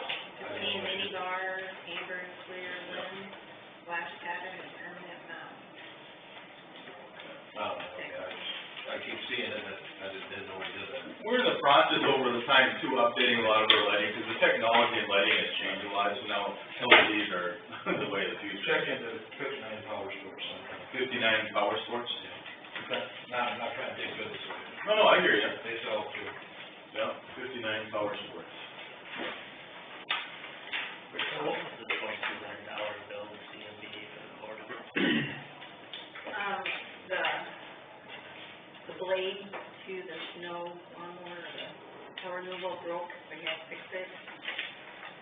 $2,200. Yeah, it was parts and, That's the that blade, that extra wide blade, yeah, got one on each side. yeah, I think that's, it broke, we had to get it fixed. That's a good blade. CMB got it. Couldn't take that somewhere else. Did you replace the blade or just fix it? Oh, you just fix it, what's the claim number? 175, 8.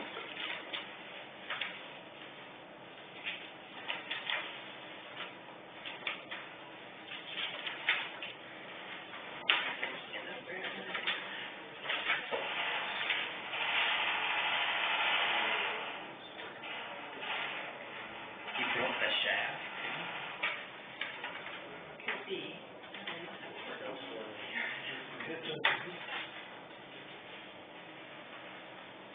So this is for the brush attachment? Must be the brush instead of the blade. It was one of them, I couldn't remember, it just said it broke and we had to fix it. Very good. Thank you. Replace the brush? Those only go something else. It's kind of like thermal maintenance type thing. So you broke the You broke brush? something, I can't remember the brush or the blade. The brush, the shaft, they replaced the shaft and the brush, What's that? $600.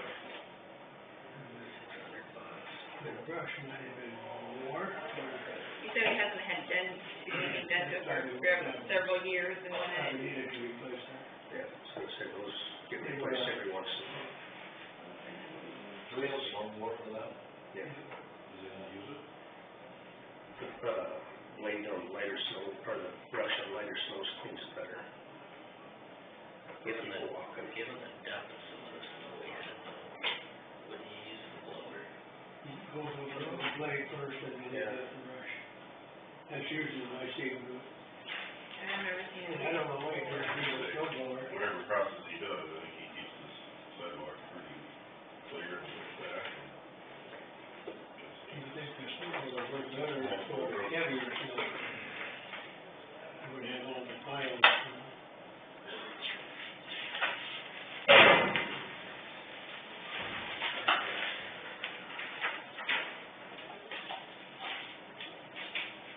How much would a new broom unit have been versus having to tear the whole thing down, replace it? You get the shaft there, that wasn't.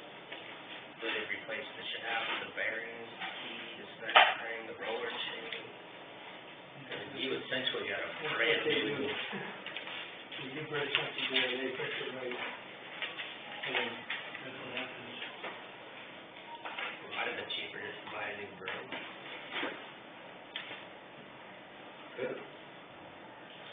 I don't know, I'm trying to remember what the brooms cost, because I know we bought one or two of them since I've been here. I don't remember how much they were, but I know they're not cheap.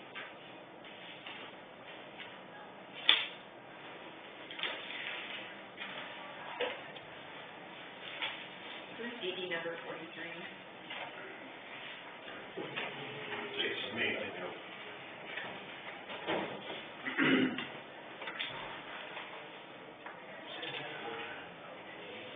Yeah, that's a lot of labor. I'll tell you what, you might put something in there, it's not cheap.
discussion on the claims, gentlemen? Nothing stuck out of me, I'll make a motion. Assume those motions approve the claims and support. Any further discussion concerning claims? All those in favor of approval, signify with aye. Aye. All those opposed, same sign.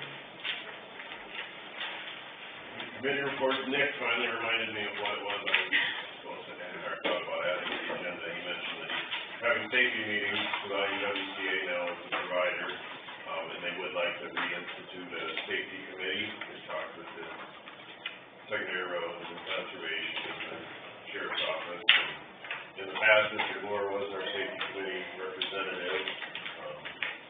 My conversation with he seemed willing to do that again. Do we want to formally approve that at the meeting, or if that was the approach in the past, do you want to just move forward with him doing that, or add it to the next meeting and discuss it? Mr. Pearson, it's okay with that, I put it every 2-3 months, or every month, or how do you? Yeah, it'd probably be more often than every 6 months, otherwise you can lose traction, but didn't know that it'd be every month. They used to do it once a month, but that kind of, And secondary roads still does. Do safety meetings once a month, as I understand it. But this would be a wider. seemed like the last time we had it every month was a little bit too much. I mean, you ran out of things, you know, Could it be for the quarter would be. spearheaded by MWCA? Would you guys like that added to the agenda to formally approve that, or just have him resume what he had previously held? That's what I was trying to tell you, there's something that I can't remember what it was. Nick mentioned safety committee. I got a call from the DOT that they're gonna be sending out the right of way, they're doing a bridge repair on Highway 9, that conservation. That they're gonna use. I don't have those yet, but when I do, I'll refer them to Nolan to look at before the board. I got a call last week on that. Well, I believe we're to the portion to adjourn. Make that motion. Do we have to? I'll second that. Motion and support to adjourn. Any further discussion? All those in favor, signify with aye. Aye. Opposed, same sign.